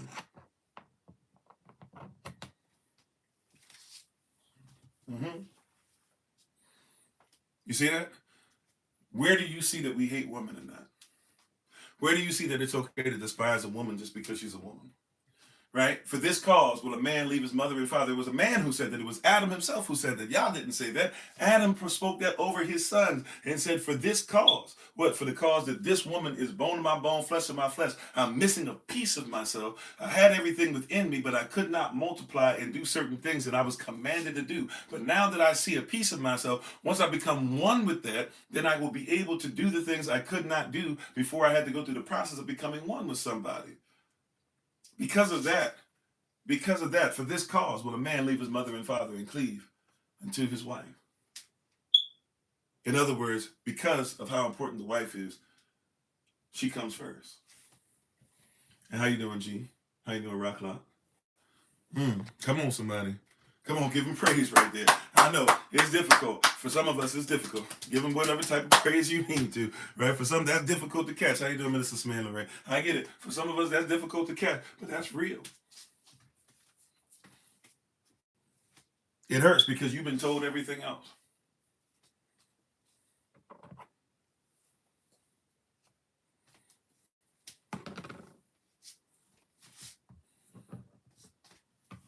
Right? Because of that, you've been told everything else. And we've been given every excuse as to why not. Right? Why she's not the blessing she is, or the barak, or the baruch, or the balavak, or, right? And I get, by the way, too, I get, yes, if you do some etymology and you look for those things or whatever, and the word that they're now using is blessed and stuff like that has negative connotation. Just like, by the way, the word queen has negative connotation and stuff. So at some point, I do have to teach. So I do have to use these terms so that persons can get what I'm saying. But I'm with you. I get it. I understand. Sometimes I have to use queen. I hate using queen because queen means whore, right? So we really shouldn't have queens, But that being said, persons like that, persons get that, persons don't know malachi or malachachi versus our royalty, male and female and stuff. So it is what it is, right? But I get it. So let me put that out there just to make sure for persons. There will be, just like when sometimes I still say firmament. Firmament is actually dealing with Uranus and what happened to Uranus after he was literally neutered. Right? But persons comprehend that, right? Because they don't know that it's been changed. So I'm with you on that. I can't really. I'm doing some teaching. Just like I say servants of Christ, people say, why do we say servants of Christ? Holy Spirit told me we're going to keep it the same because there's a whole bunch of persons out there who don't know, how they literally say servant and say at or of and then say Christ, or as we would say it in our dialect, Mashiach, or some say Mashiach, right? So I get you. I'm with you, right? I don't think you need to change up anything that you're thinking on that. It's just his teaching. Right, I'm with you. I'm with you though. So, but yeah. So back to our sisters, back to our women, real quick, or not even real quick for the rest of the live. We don't recognize the importance of women. We don't value them. But when we don't value them, it means we don't value Yah, because Yah's the one who values women. If he said that man should not be by himself and that man needs help, right? How you doing, Freedom B? Right? Did you catch that? Man needs help. Mm-hmm. Right? The first part of help meet, or some say helpmate, right? The first part of it is help. Brother, do you know that you're not going to reach your potential if you don't make sure that you have a wife that will help?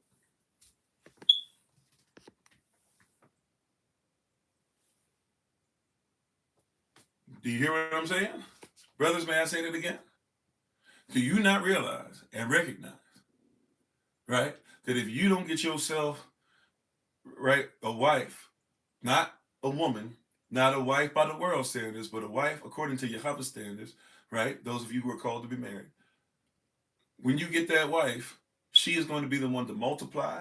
And even when she's speaking things you don't want to hear, death and life is in the power of the tongue. See, you guys have heard that, right? Proverbs 18:21, death and life is in the power of the tongue, right? You guys have heard that before, right? And those that love it will eat the fruit thereof. Everybody familiar with that scripture, right? For the most part. Probably everybody is. Well, here's something. Here's something else I'm just going to add on real quick that you probably don't know, or most of us don't know until it's brought before us. Proverbs 18:21, yes, death and life is in the power of the tongue, and those that love it will eat the fruit thereof. But what you're missing is a lot of you guys also, a lot of your favorite scripture as well, is right behind it, which is Proverbs 18:22, which says that he who finds a wife finds a tabah thing and obtaineth favor from Yahweh. Now put that all together, and what you will discover is that he who finds a wife who knows how to speak life when necessary and speak depth when necessary and acts upon it, right? She is a barak. She's a blessed. She's barak unto thee, and she will help you to obtain favor from the Most High because she speaks life when necessary and death. And some of us can't take when a woman speaks things and says, hey, you might need to get rid of that thing. How you doing, Brother Siobhan? Some of us can't take that. But she's doing if you have a wife. See, once again, I'm not talking about a girl. I'm not talking about a boo that you found, a girl that you saw, that you was in love with a stripper like T-Pain or whatever. I'm not even saying let T-Pain's relationship be what it be. It's not my business. I'm just saying, biblically speaking, a wife is somebody who speaks life and death. See, a lot of you think that scripture means you don't speak death at all. Right? In the power of your tongue lies both life and death. And those that achaba, that love it, that act upon it properly, righteously, right, or even unrighteously, will eat the fruit thereof. And you have to be careful, because if you get with somebody who has an untrained tongue, they will give you untrained results. If you have somebody with an unrighteous tongue, they will give you unrighteous consequences. Oh, somebody don't want to hear that. Somebody don't want to hear that. That's right. Love includes correction. Somebody won't hear. Brothers, sometimes the issue is that you knew her tongue was all over the place. I'm sorry. I'm going to be gross. But some of y'all need to hear it this way, because some of y'all still living this way. Right? And we're going to protect you with the word, or at least we're going to give you the word. Use it to protect yourself or not, because the law doesn't give rights. It protects rights. Some of y'all didn't care what her tongue was saying and therefore promoting, because you were hoping her tongue would be on you, or your tongue would be on her. You didn't care. I've been there and done that. I'm actually a different cat. I am the type of person that I grew up wanting to be married as a boy. My mother told me when I was little, and I had my father in my life too, right? I'm just saying, my mother told me when I was little, don't ever bring any girl to my house unless she's your wife. And I've had girls have to be out like 10 feet away from there, even after my mother passed. But no woman, no girl has ever been in my house unless she was my wife. I grew up different, but I wanted to be married so bad that I got into a relationship where I knew that things were being spoken were wrong, but because I just wanted to be married so bad, I let it slide. So then when I get into the relationship, I can't be mad that I'm in a relationship with somebody and blame them for continuing what they were saying if I didn't make sure that I vetted what they were saying. They're supposed to speak death and life, but if they're speaking death to the wrong, if they're speaking death to righteousness, wipe the dust from your feet. If they're speaking life to evil, wipe the dust from your feet and get out. And get out. That's not their fault. That's yours, baby boy. And then some of y'all got the nerve after you make that decision to say, yeah, all these women out here, all these girls out here, man, they all, whatever. I don't even know how to say it. 408s or 804s, or I'm sorry, I'm thinking backwards. 804, whatever y'all call, they all that. No, man. If you wanted to lay down with her so bad that you would let her say whatever it is, not realizing that whatever she says is payment. It pays. It's sown into you. It's sown into the ground. Whatever she says, and you allowed yourself to go ahead and go for that because you like them hips, then baby boy, that's you. You was the hoe. It's 304s, okay, whatever it is. You was the hoe, baby boy. That's not on her. That's on you.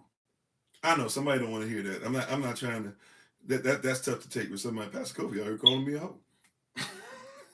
I apologize if it comes off that way, but I have to be real with you, brother, because I love you. And we love these sisters enough to tell you the truth. We put so much on them, man. It's like when we be saying, the devil made me do it. The devil ain't make you go out there, and the devil ain't make you go ahead and look at them hips, and the devil ain't make you go to the club, and the devil ain't make you waste your money, and the devil didn't tell you not to tithe, and the devil didn't tell you not to come to the assembly, and the devil didn't tell you not to be, right? You hear what I'm saying? You made a decision. And even if he was whispering it in your ear, you could have said, you have had so many different examples of persons denying the flesh, denying the devil, including the Messiah himself, where 3 times he is once he's hungry and is told, hey man, you have the ability to make some food, do it. He said he's desires worship, and he says, hey man, all this needs to worship you. He desires the kingdom, and he says, I'll make you the king. And 3 times he says, it is written, it is written, it is written. Come on, somebody.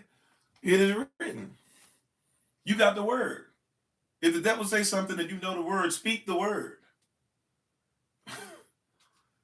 So busy speaking against your woman, speaking against your women, speaking against your sisters, speaking against your mothers, speaking against your grandmothers, speaking against aunties, speaking against cousins, speaking against daughters. When sometimes the problem is here, bro.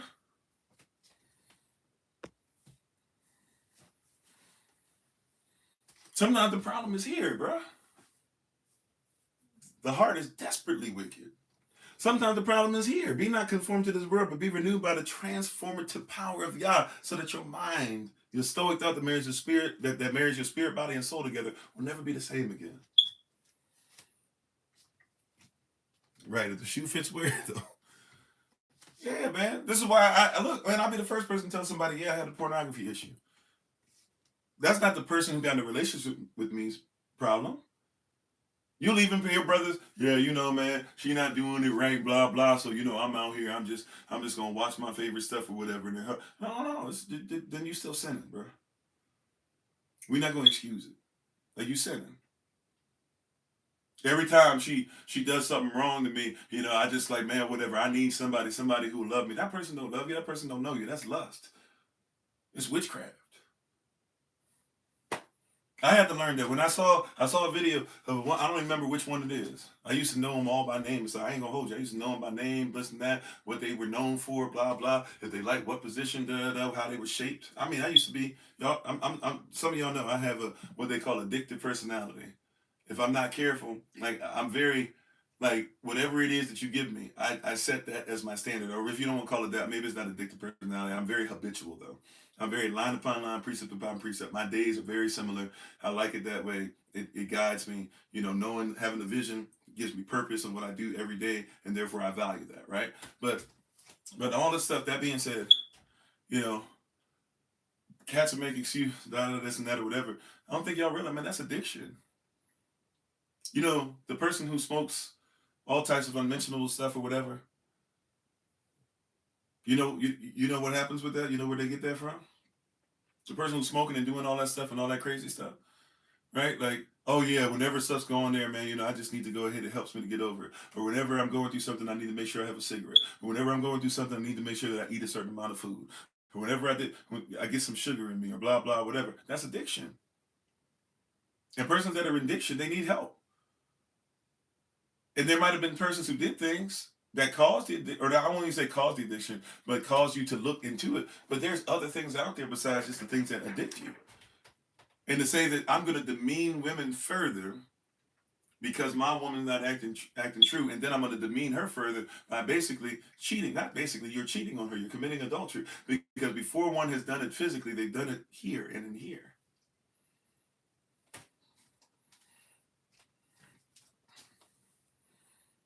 The adversary feeds the ego. Mm-hmm. Yeah. So we got a lot of excuses for sin. And when the Most High comes about and says, I'm done with your excuses, we get upset.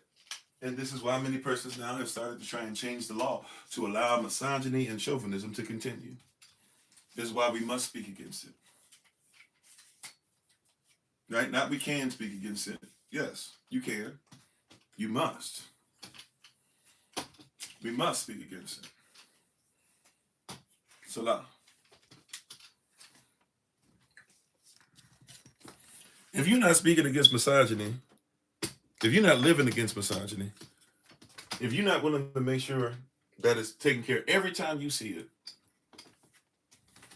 then you're the problem. You say it about racism, well, some of you will say it about racism. Some of you will say that about whatever it is that you like. But if you see misogyny out there and you won't do a thing about it, how you doing? Shabbat shalom to you. Shabbat shalom to everybody. How you doing? Double OG, triple OG.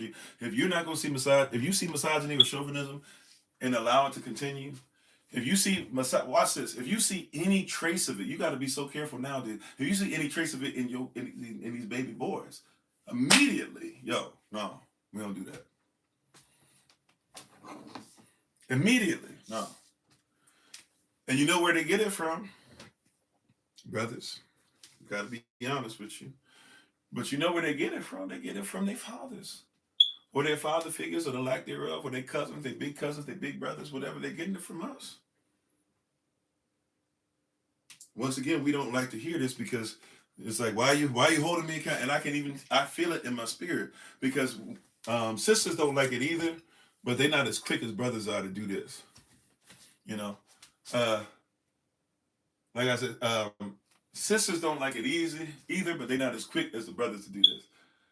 Brothers, we don't like somebody holding us accountable. And after a while, we start saying, but she did, and she did, and she did. Okay, but you keep talking about you can.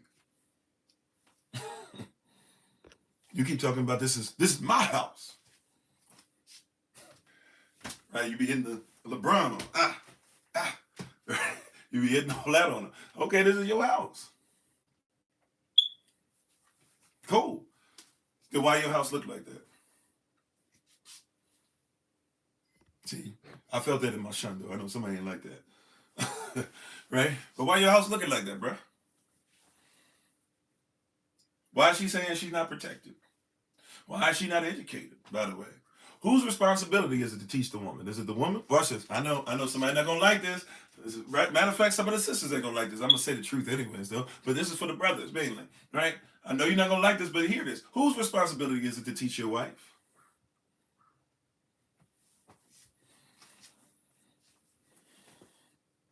See, sometimes, and I'm with you, there's some pastors that are trying to make sure that these wives think that they're more important than the husbands. But we're not dealing with one of them today, right? Come on, see, brother Dwayne. That's what I was gonna say. Somebody not gonna like. Oh, okay, I see you. I see you. Yeah. Right. I thought you were going somewhere else for this, right? You might be going where I thought you were going. I'm not sure because the chat be hard for me to catch sometimes. But watch this. It's the husband. It's not. Watch this. If you're in a marriage, it is not even Christ's responsibility to teach your wife.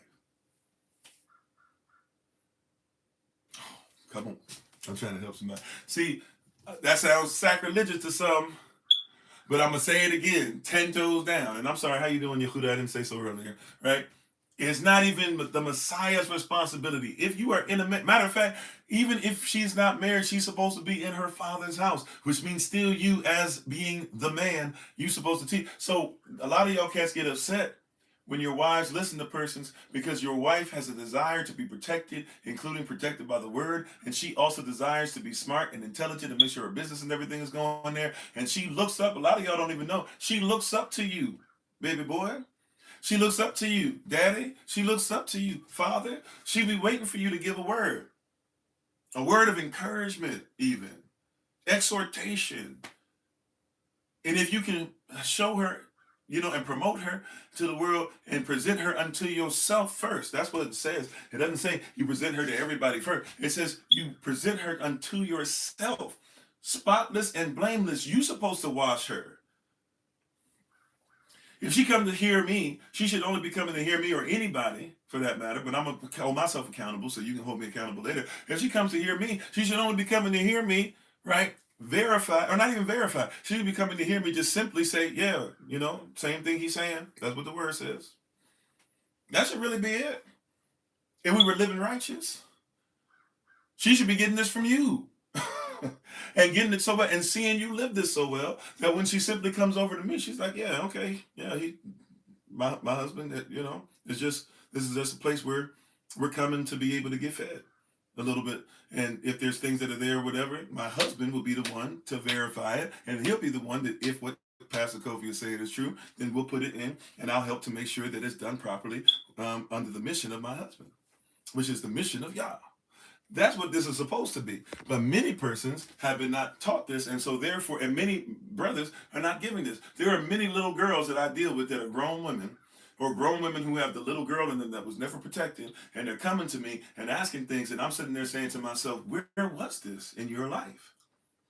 However, you recognize after a little while that things you would think are mandatory and must be done and just happen automatically, these baby girls weren't getting. And so now baby girl is 55 and she's trying to figure out how to navigate through this, and she's still dealing with men who are saying that she's this and that or whatever, and nobody's taking the time to protect her, to calm her down, to feed her word, to say, well, we such as we have we give unto thee. That's why we're supposed to be a community, and these sisters are not experiencing community. And then we get upset. Then we have the audacity to get upset at them if they say, I'm going to go look for community somewhere else. Now, that's on us. How you doing, Brother Dennis? Now, once again, I know somebody's going to say, this and that, cool. There's outliers, right? Matter of fact, not even outliers. I'm talking about within the kingdom, all right? Miss me with the, I'm not going to do it, or you're talking about this, and you don't know about the women of the night and the women of the street and all these blah, blah. Yeah, they wrong. If they wrong, they wrong. They're not in the kingdom. I'm talking about kingdom. And then you get upset when now the fastest growing witches on the planet are our women. But they try to do it righteously. Matter of fact, they try to do it righteously while we didn't. They went to service while we stayed home and watched the game. They went to prayer meetings while we said, yeah, I'll pray for you, be home safe. Some of them went to their job while we stayed on the couch.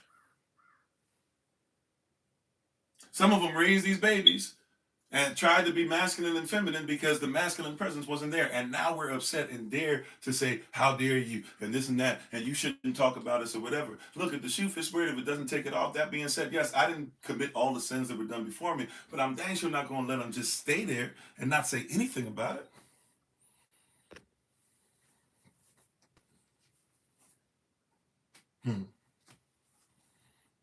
How you doing, Dominique? I mean, that's right. The laws of Christ, they trump ours. Do you hear what I'm saying? This is not, once again, this is not, we are not, I'm just putting this out there because I need you to know, once again, this is a safe place. And we're about to go into next year, hashtag we be the nation. We are the nation. We be the nation. We are a nation. There is no space at SOC for misogyny or chauvinism. Right? I say that to anybody. I say it with my full chest. I say it with all 10 toes down. There is zero space for misogyny. There is zero space for chauvinism.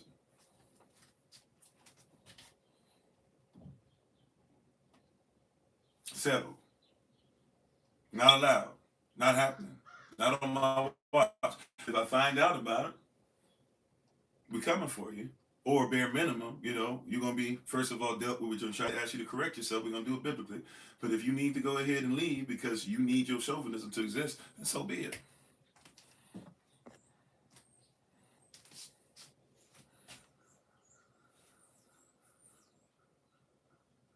Right? I look, judge the way you want to be judged, condemn the way you want to be condemned, forgive the way you want to be forgiven. So I'm first.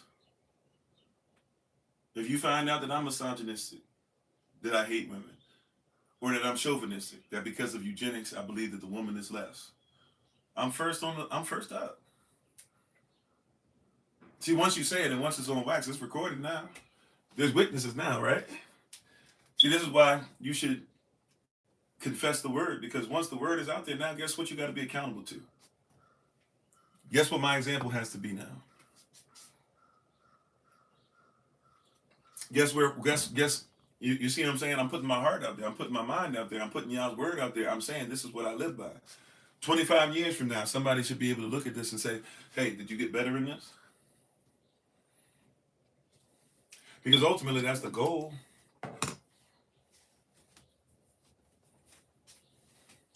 That's the goal. What are we doing to protect women? Now, what are we doing? Because watch this. Now, can I say this, sisters? After we've said all that, you know how we don't like so-called raccoons, right? Who are into buffoonery. Okay? You know how we don't like that? In other words, we don't like persons who are supposed to be about our people, but yet are the ones who hate themselves and therefore hate our people the most, and use the so-called white agenda against us, right? We don't like that. All right, sisters, I need you to know that there's a lot of sisters out there that perpetrate too. And we gotta call it out. I know. It's gonna get uncut. We got to talk about it because it's not. See, it has to be a system, which means that the system has to allow this. Sisters, now I'm not saying, feel safe. First of all, okay. I want you to always feel safe. I want you to do what you're comfortable with. I want you to do what you're trained to do. Right, I'm not telling you that you have to go out and be Coretta mixed with Rosa, mixed with Dorothy Heights, mixed with Francis Cross Welsing, mixed with whomever, right? With Dr. Joy DeGroy, et cetera, et cetera. I'm not saying all that, right? I'm not saying you got to be Queen Sheba, right? Forgive me, once again, see, that's why I don't like to use those terms, but that's what everybody knows about. And still in my head, I still say that. No disrespect to our ancestors. Um, you know, but I'm not telling you you have to do these things or whatever, and be super souped up. But hear what I'm saying. A lot of stuff that happens too is because even some of our sisters allow it. And I need you to know it's okay. I hope this comes off properly, because I don't want to offend anybody. I really don't. So I'm really prayerful that this comes off properly. All right, but it's okay to start setting up boundaries for your divine feminine nature. Salah. I'll be right back. Right, I'll say that again, and I'll be right back. It's all right. It is all right. It is okay for you to set up boundaries, right, to defend your divine feminine nature. I'll be right back.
All right. All praises to the Most High. Y'all, forgive me. Just had to make sure stuff was in order real quick. All right. All praises to the Most High. Y'all. Excuse me. I'm not sure. Oh yeah, it's all right to set up boundaries for your divine feminine nature. I think that's where we left off. Correct. It's all right to use the word as a boundary. It's all right to set up in your life and say, "Hey, son, even if there is no father in this home, right? Abba Yahweh is our father." And praise Yah. Amen. Right? I see you, Sister Mignon. Praise Yah. Right? It's all right to set up the laws of boundary. Right? And it's hard. It's tough. And I know I'm obviously some of this stuff is in extremes. Some of this stuff is like there's gray area. Obviously, I don't have like forever and a day, because we could talk about this for several thousand years. We could do a whole series on just women, So, women of the Bible, what women go through today, women of greatness, women in history, et cetera, right? And how you doing, Aaron? And thank y'all for the love, So I know some of this stuff is extreme. It's extremely on one side or the other, but just if you might, just hear me for a second. Oh, okay, cool. We twins out here. How you doing, LCB? Thanks for being part of the community. Thank y'all for the love. On all the different platforms that we've had today, hear me, beloved. I hope you hear me and hear me well. We are not coming to you, um, you know, asking for anything outside of what the word says. And if we're going to develop a safe place, which we're still in the midst of developing, I know the year is almost over and we're getting ready to go into We Be the Nation next year, but the nation still is a safe place. And so we're setting up boundaries, right? Sisters, I know what you have to do everywhere else, and brothers need to catch this too, right? But we're going to talk to the brothers tomorrow. So let me use the rest of the time. We're running out of time because we got to be ready for Elder Maya at the top of the hour for the podcast. All praises to the Most High. right? And if you stick around for the shout out, if you don't know what that is, just stick around long enough at the end, and we'll show you how that works, and you can join us over on TikTok. Um, for that, if you want to look in the chat, and I'm sorry, in the description of the video, you can get the information on how to get over there. We're on Kofi_43 at this moment in time. Um, but yeah, I I want you to know, sisters. I want to just put this out here. I understand when you go to your job, and SOC family hear me, because, and ministerial staff especially, hear me on this. Sure, I might have to send the ministerial staff a little message on this. But SOC, leadership, family in general, becoming later on, you see this later on, whatever the case is. This is a place where there is no misogyny, right? I can't say zero because I'm imperfect and we're imperfect, but I'm saying the tolerance level for misogyny and chauvinism is zero, right?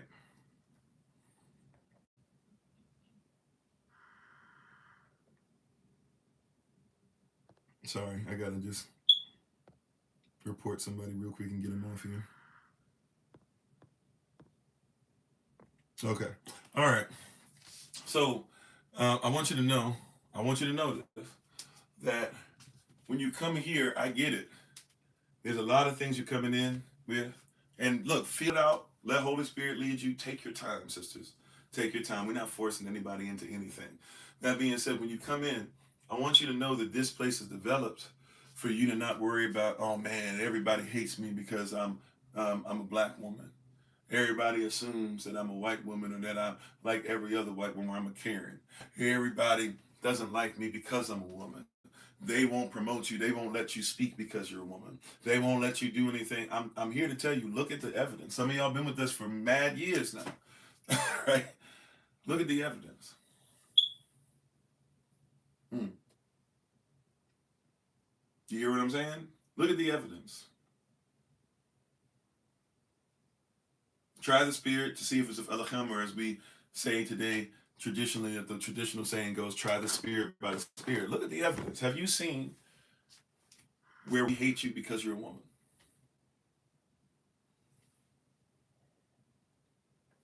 I want you to catch that. I'm saying that because I want you to realize that our goal and our responsibility is turning into an SOC community meeting a little bit now, but it's real. I want you to know that when you come in here, right, don't worry about coming in with the baggage. Christ said, that you can bring him all your burdens. Those of you that are heavy laden, and he shall give you rest. This is a place for Shabbat, right? Not just on Saturday, not just on wherever we are in the calendar, on Wednesdays, right now until it changes again. you know, but this is I need you to catch this. This is my greatness. This is a place where we want you to feel safe. And we as men will show. I hope that when those sisters that saw when we were going through this stuff on those 3 days, especially on Thursday last week, where persons were coming and dropping bombs and coming at me because I would support you or whatever, I hope you realize. And then when I made the post after that, I think it was on Kofi_43 on TikTok, I was letting you know, like, yeah, even with me defending you, I don't really realize what you all actually go through just because you're women, right? I've told you guys before, I didn't really get it that my wife would be calling me in the middle of the night and just talking and talking and talking. And sometimes went out with her friends, or she was going out, she's gonna go shopping. And but I didn't really realize and understand that what I'm thinking is like, why are we, she's not even really saying to me, how men think. She's not even really saying much of anything, blah, blah. But, I'll go ahead. I was never mean about it, but then I started to realize over time, oh yeah, like she's out at night. She's a woman. Even out during the day, she might not feel protected, especially if she's close to the alley. Or how many of our sisters end up missing every year and nobody says anything? How many of them are sex trafficked? Still chattel slavery going on, right? I've seen her go through a whole bunch of stuff. I've seen her literally start to do a live and then stop doing the live sessions because as much as she's likes coming in front of you all, there's always somebody who comes on there and says something crazy and says something that's really, really wild, and even though she might make it through, it hurts her, and to see her teared up and everything because somebody's attacking her just because she's female. And I want you to know that we are dedicated here at SOC to ensuring that you don't experience any of that. And if there's any of that that happens, please bring it before me. Right? But also at the same time, help me to set these boundaries. Let these YNs out here know that we don't tolerate that. Let us know if you're in trouble. And if there's one of us that happen to be in town where you are, that you might be protected. Right? I want you to know. I want you to know that seriously. When you come in here, right? There's a lot of times where a person's bringing hurt, and I'm not saying, look, share your story. Let's be empathetic. Let us bear each other's burdens, right? But I want you to also know that something that somebody did to you because they are not of the kingdom. We're not doing that in here. Now try it out. I give you the opportunity to try it out. But I want you to know part of this too is part of what we do is for your healing as well. Like prayerfully hearing, I pray. I don't know. I don't know. I'm not a woman. I'm just being honest with you. Prayerfully, right? I felt really heavy led to do this, and we're going to do it for men tomorrow. But and it's interesting the way Holy Spirit did it. I didn't even see the timeline because before I knew we were going to talk about this today, my wife then is led by Holy Spirit to change it to where the women's meeting on Fridays. So we talk about the women today, and then it's a men's meeting tonight. We're gonna talk about the men tomorrow. Holy Spirit is amazing, right? That being said, we really want to give person space for that, but I really pray and hope that even you hearing, hopefully I know I'm not the only one, but I'm saying, a lot more of us, prayerfully you'll hear a lot more of us doing this, and I pray that it helps in some way to at least allow you to release or to trust a little bit more or to know that there are persons that are trying. And I really don't know. I'm gonna be honest with you. Even in all the stuff that I'm saying, I'm probably missing 75% of it. It might take me the rest of my life to get to 50% of it. And I'm praying that hopefully maybe those who are coming behind me can get us closer and closer to 100%. This stuff has been being done for centuries upon centuries, millennia upon millennia. It's not just a black thing. It's not just a white thing, right? And I know it's impossible, right, to do so. I can't apologize or say I'm sorry or explain away on behalf of all men because all men don't really care, right? And some women don't really care, unfortunately, to the point to where even if they know what I'm saying is right, they make so much money off of acting like acting like misogyny and chauvinism should be uplifted. They're going to keep doing it because they care that little about themselves and about you and about their daughters who are going to have to deal with it, or are hoping that they make enough money to where maybe they don't have to deal with it as much as you do, right? But I hope that this really helps, and I hope that this really allows you to see that there are brothers, there are more. They're more than just me. Just like Elijah was told when he said, "Only I and I am alone am here to do your will, y'all." And y'all had to say, "Boy, if you don't get out this cave and stop talking like that, man, there's thousands of jokers over there that haven't bowed their knee." Right? So it might feel like you're by yourself about like there's only a few of us. And sometimes now that I'm getting more and more in the fight, I'll be feeling like, is there anybody else who's willing to do this? But there's many, right? I know 50 said many men wish death upon him, and many men wish death upon you. There's many men that want you to have life, and there's many men that are willing to give their life to make sure that you are able to receive what Yah said is yours, right? So I hope this helps. We do this something like this, especially for our sisters, and from time to time, it's important that we do so. It's important also too. We have the women's meeting. So that's something that Elder Mind's leading. We have that, feel free to be part of that. Try to participate, try to bring, camaraderie and family and things of that nature, because I'm going to say this and I'm going to close. Sisters, if we don't need, obviously we need Yah. We need things for provision and stuff like that. We need help, brothers, all. But if we don't need it, but anything else, right? We need our women. We need our ayazad. We need our helpmeets. We need you.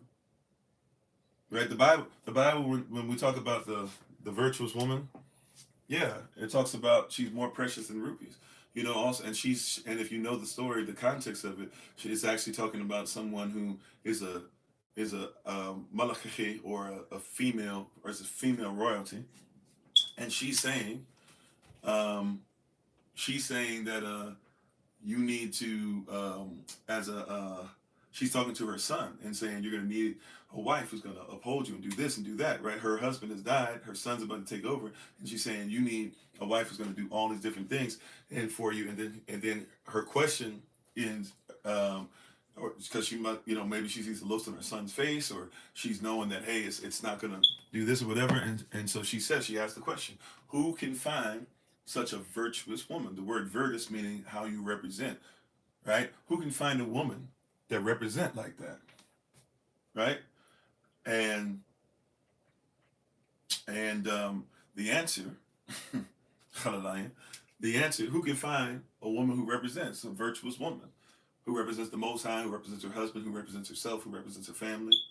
Who can find such a virtuous woman? Represents her children, excuse me. And the things that are put in there are things that we believe you should have.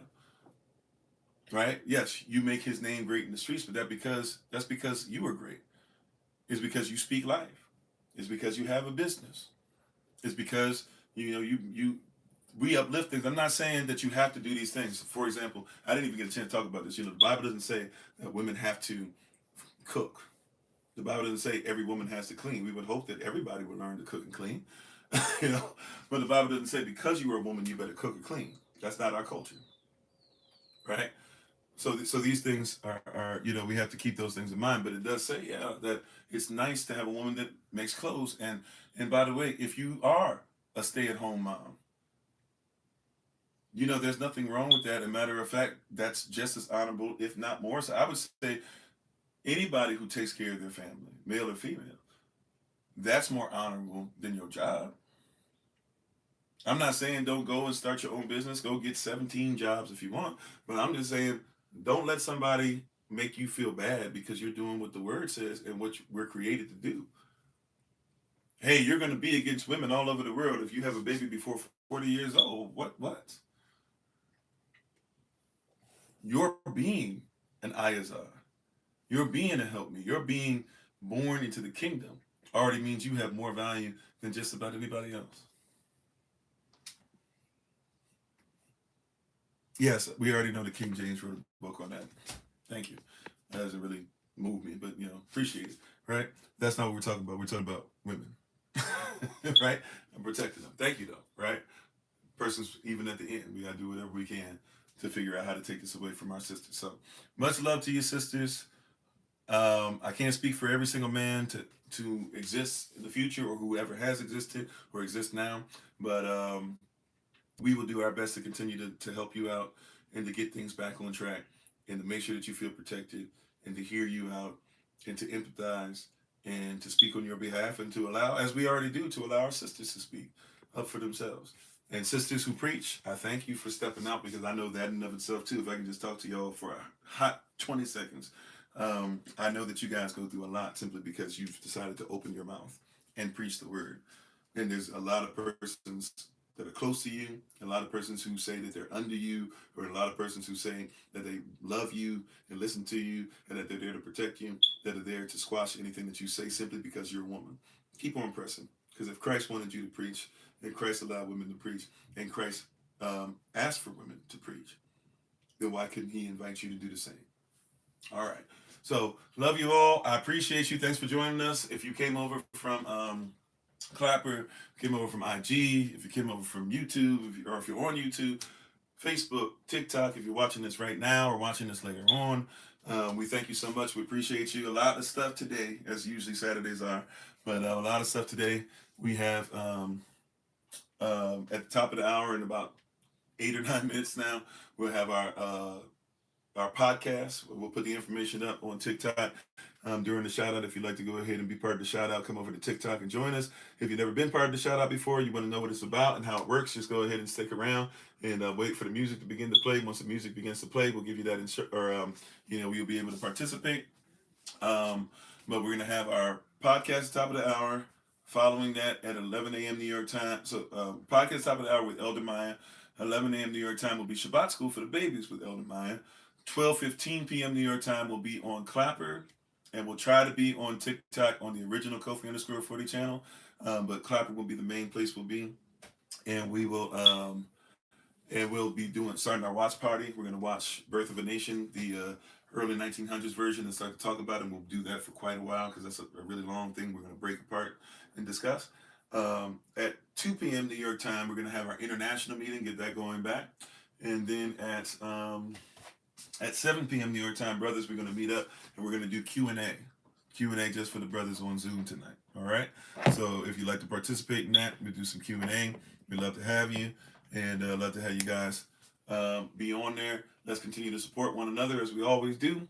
Love you all, but thank you. Once again, we give our honor and praise to the Most High.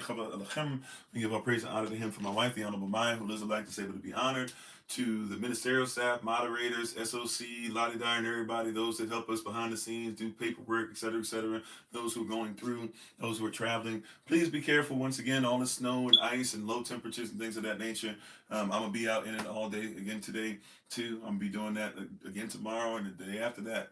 So, those of us that have to be out in this, just please be careful. Make sure that you're well. Make sure that you, eating and drinking what you need to and prepared for the weather as it comes. I know it's tough times too, so if you need help with certain things, we might not be able to pay necessarily like all the heat bills or anything, depending on where things are with you, but maybe we can provide things to make sure at least that you have what you need to make it through in these tough times, because that's something that we don't think about until you're in the midst of it. So or if somebody needs coach, whatever, there are persons who are willing to help out with some of those things down the line. So just let us know.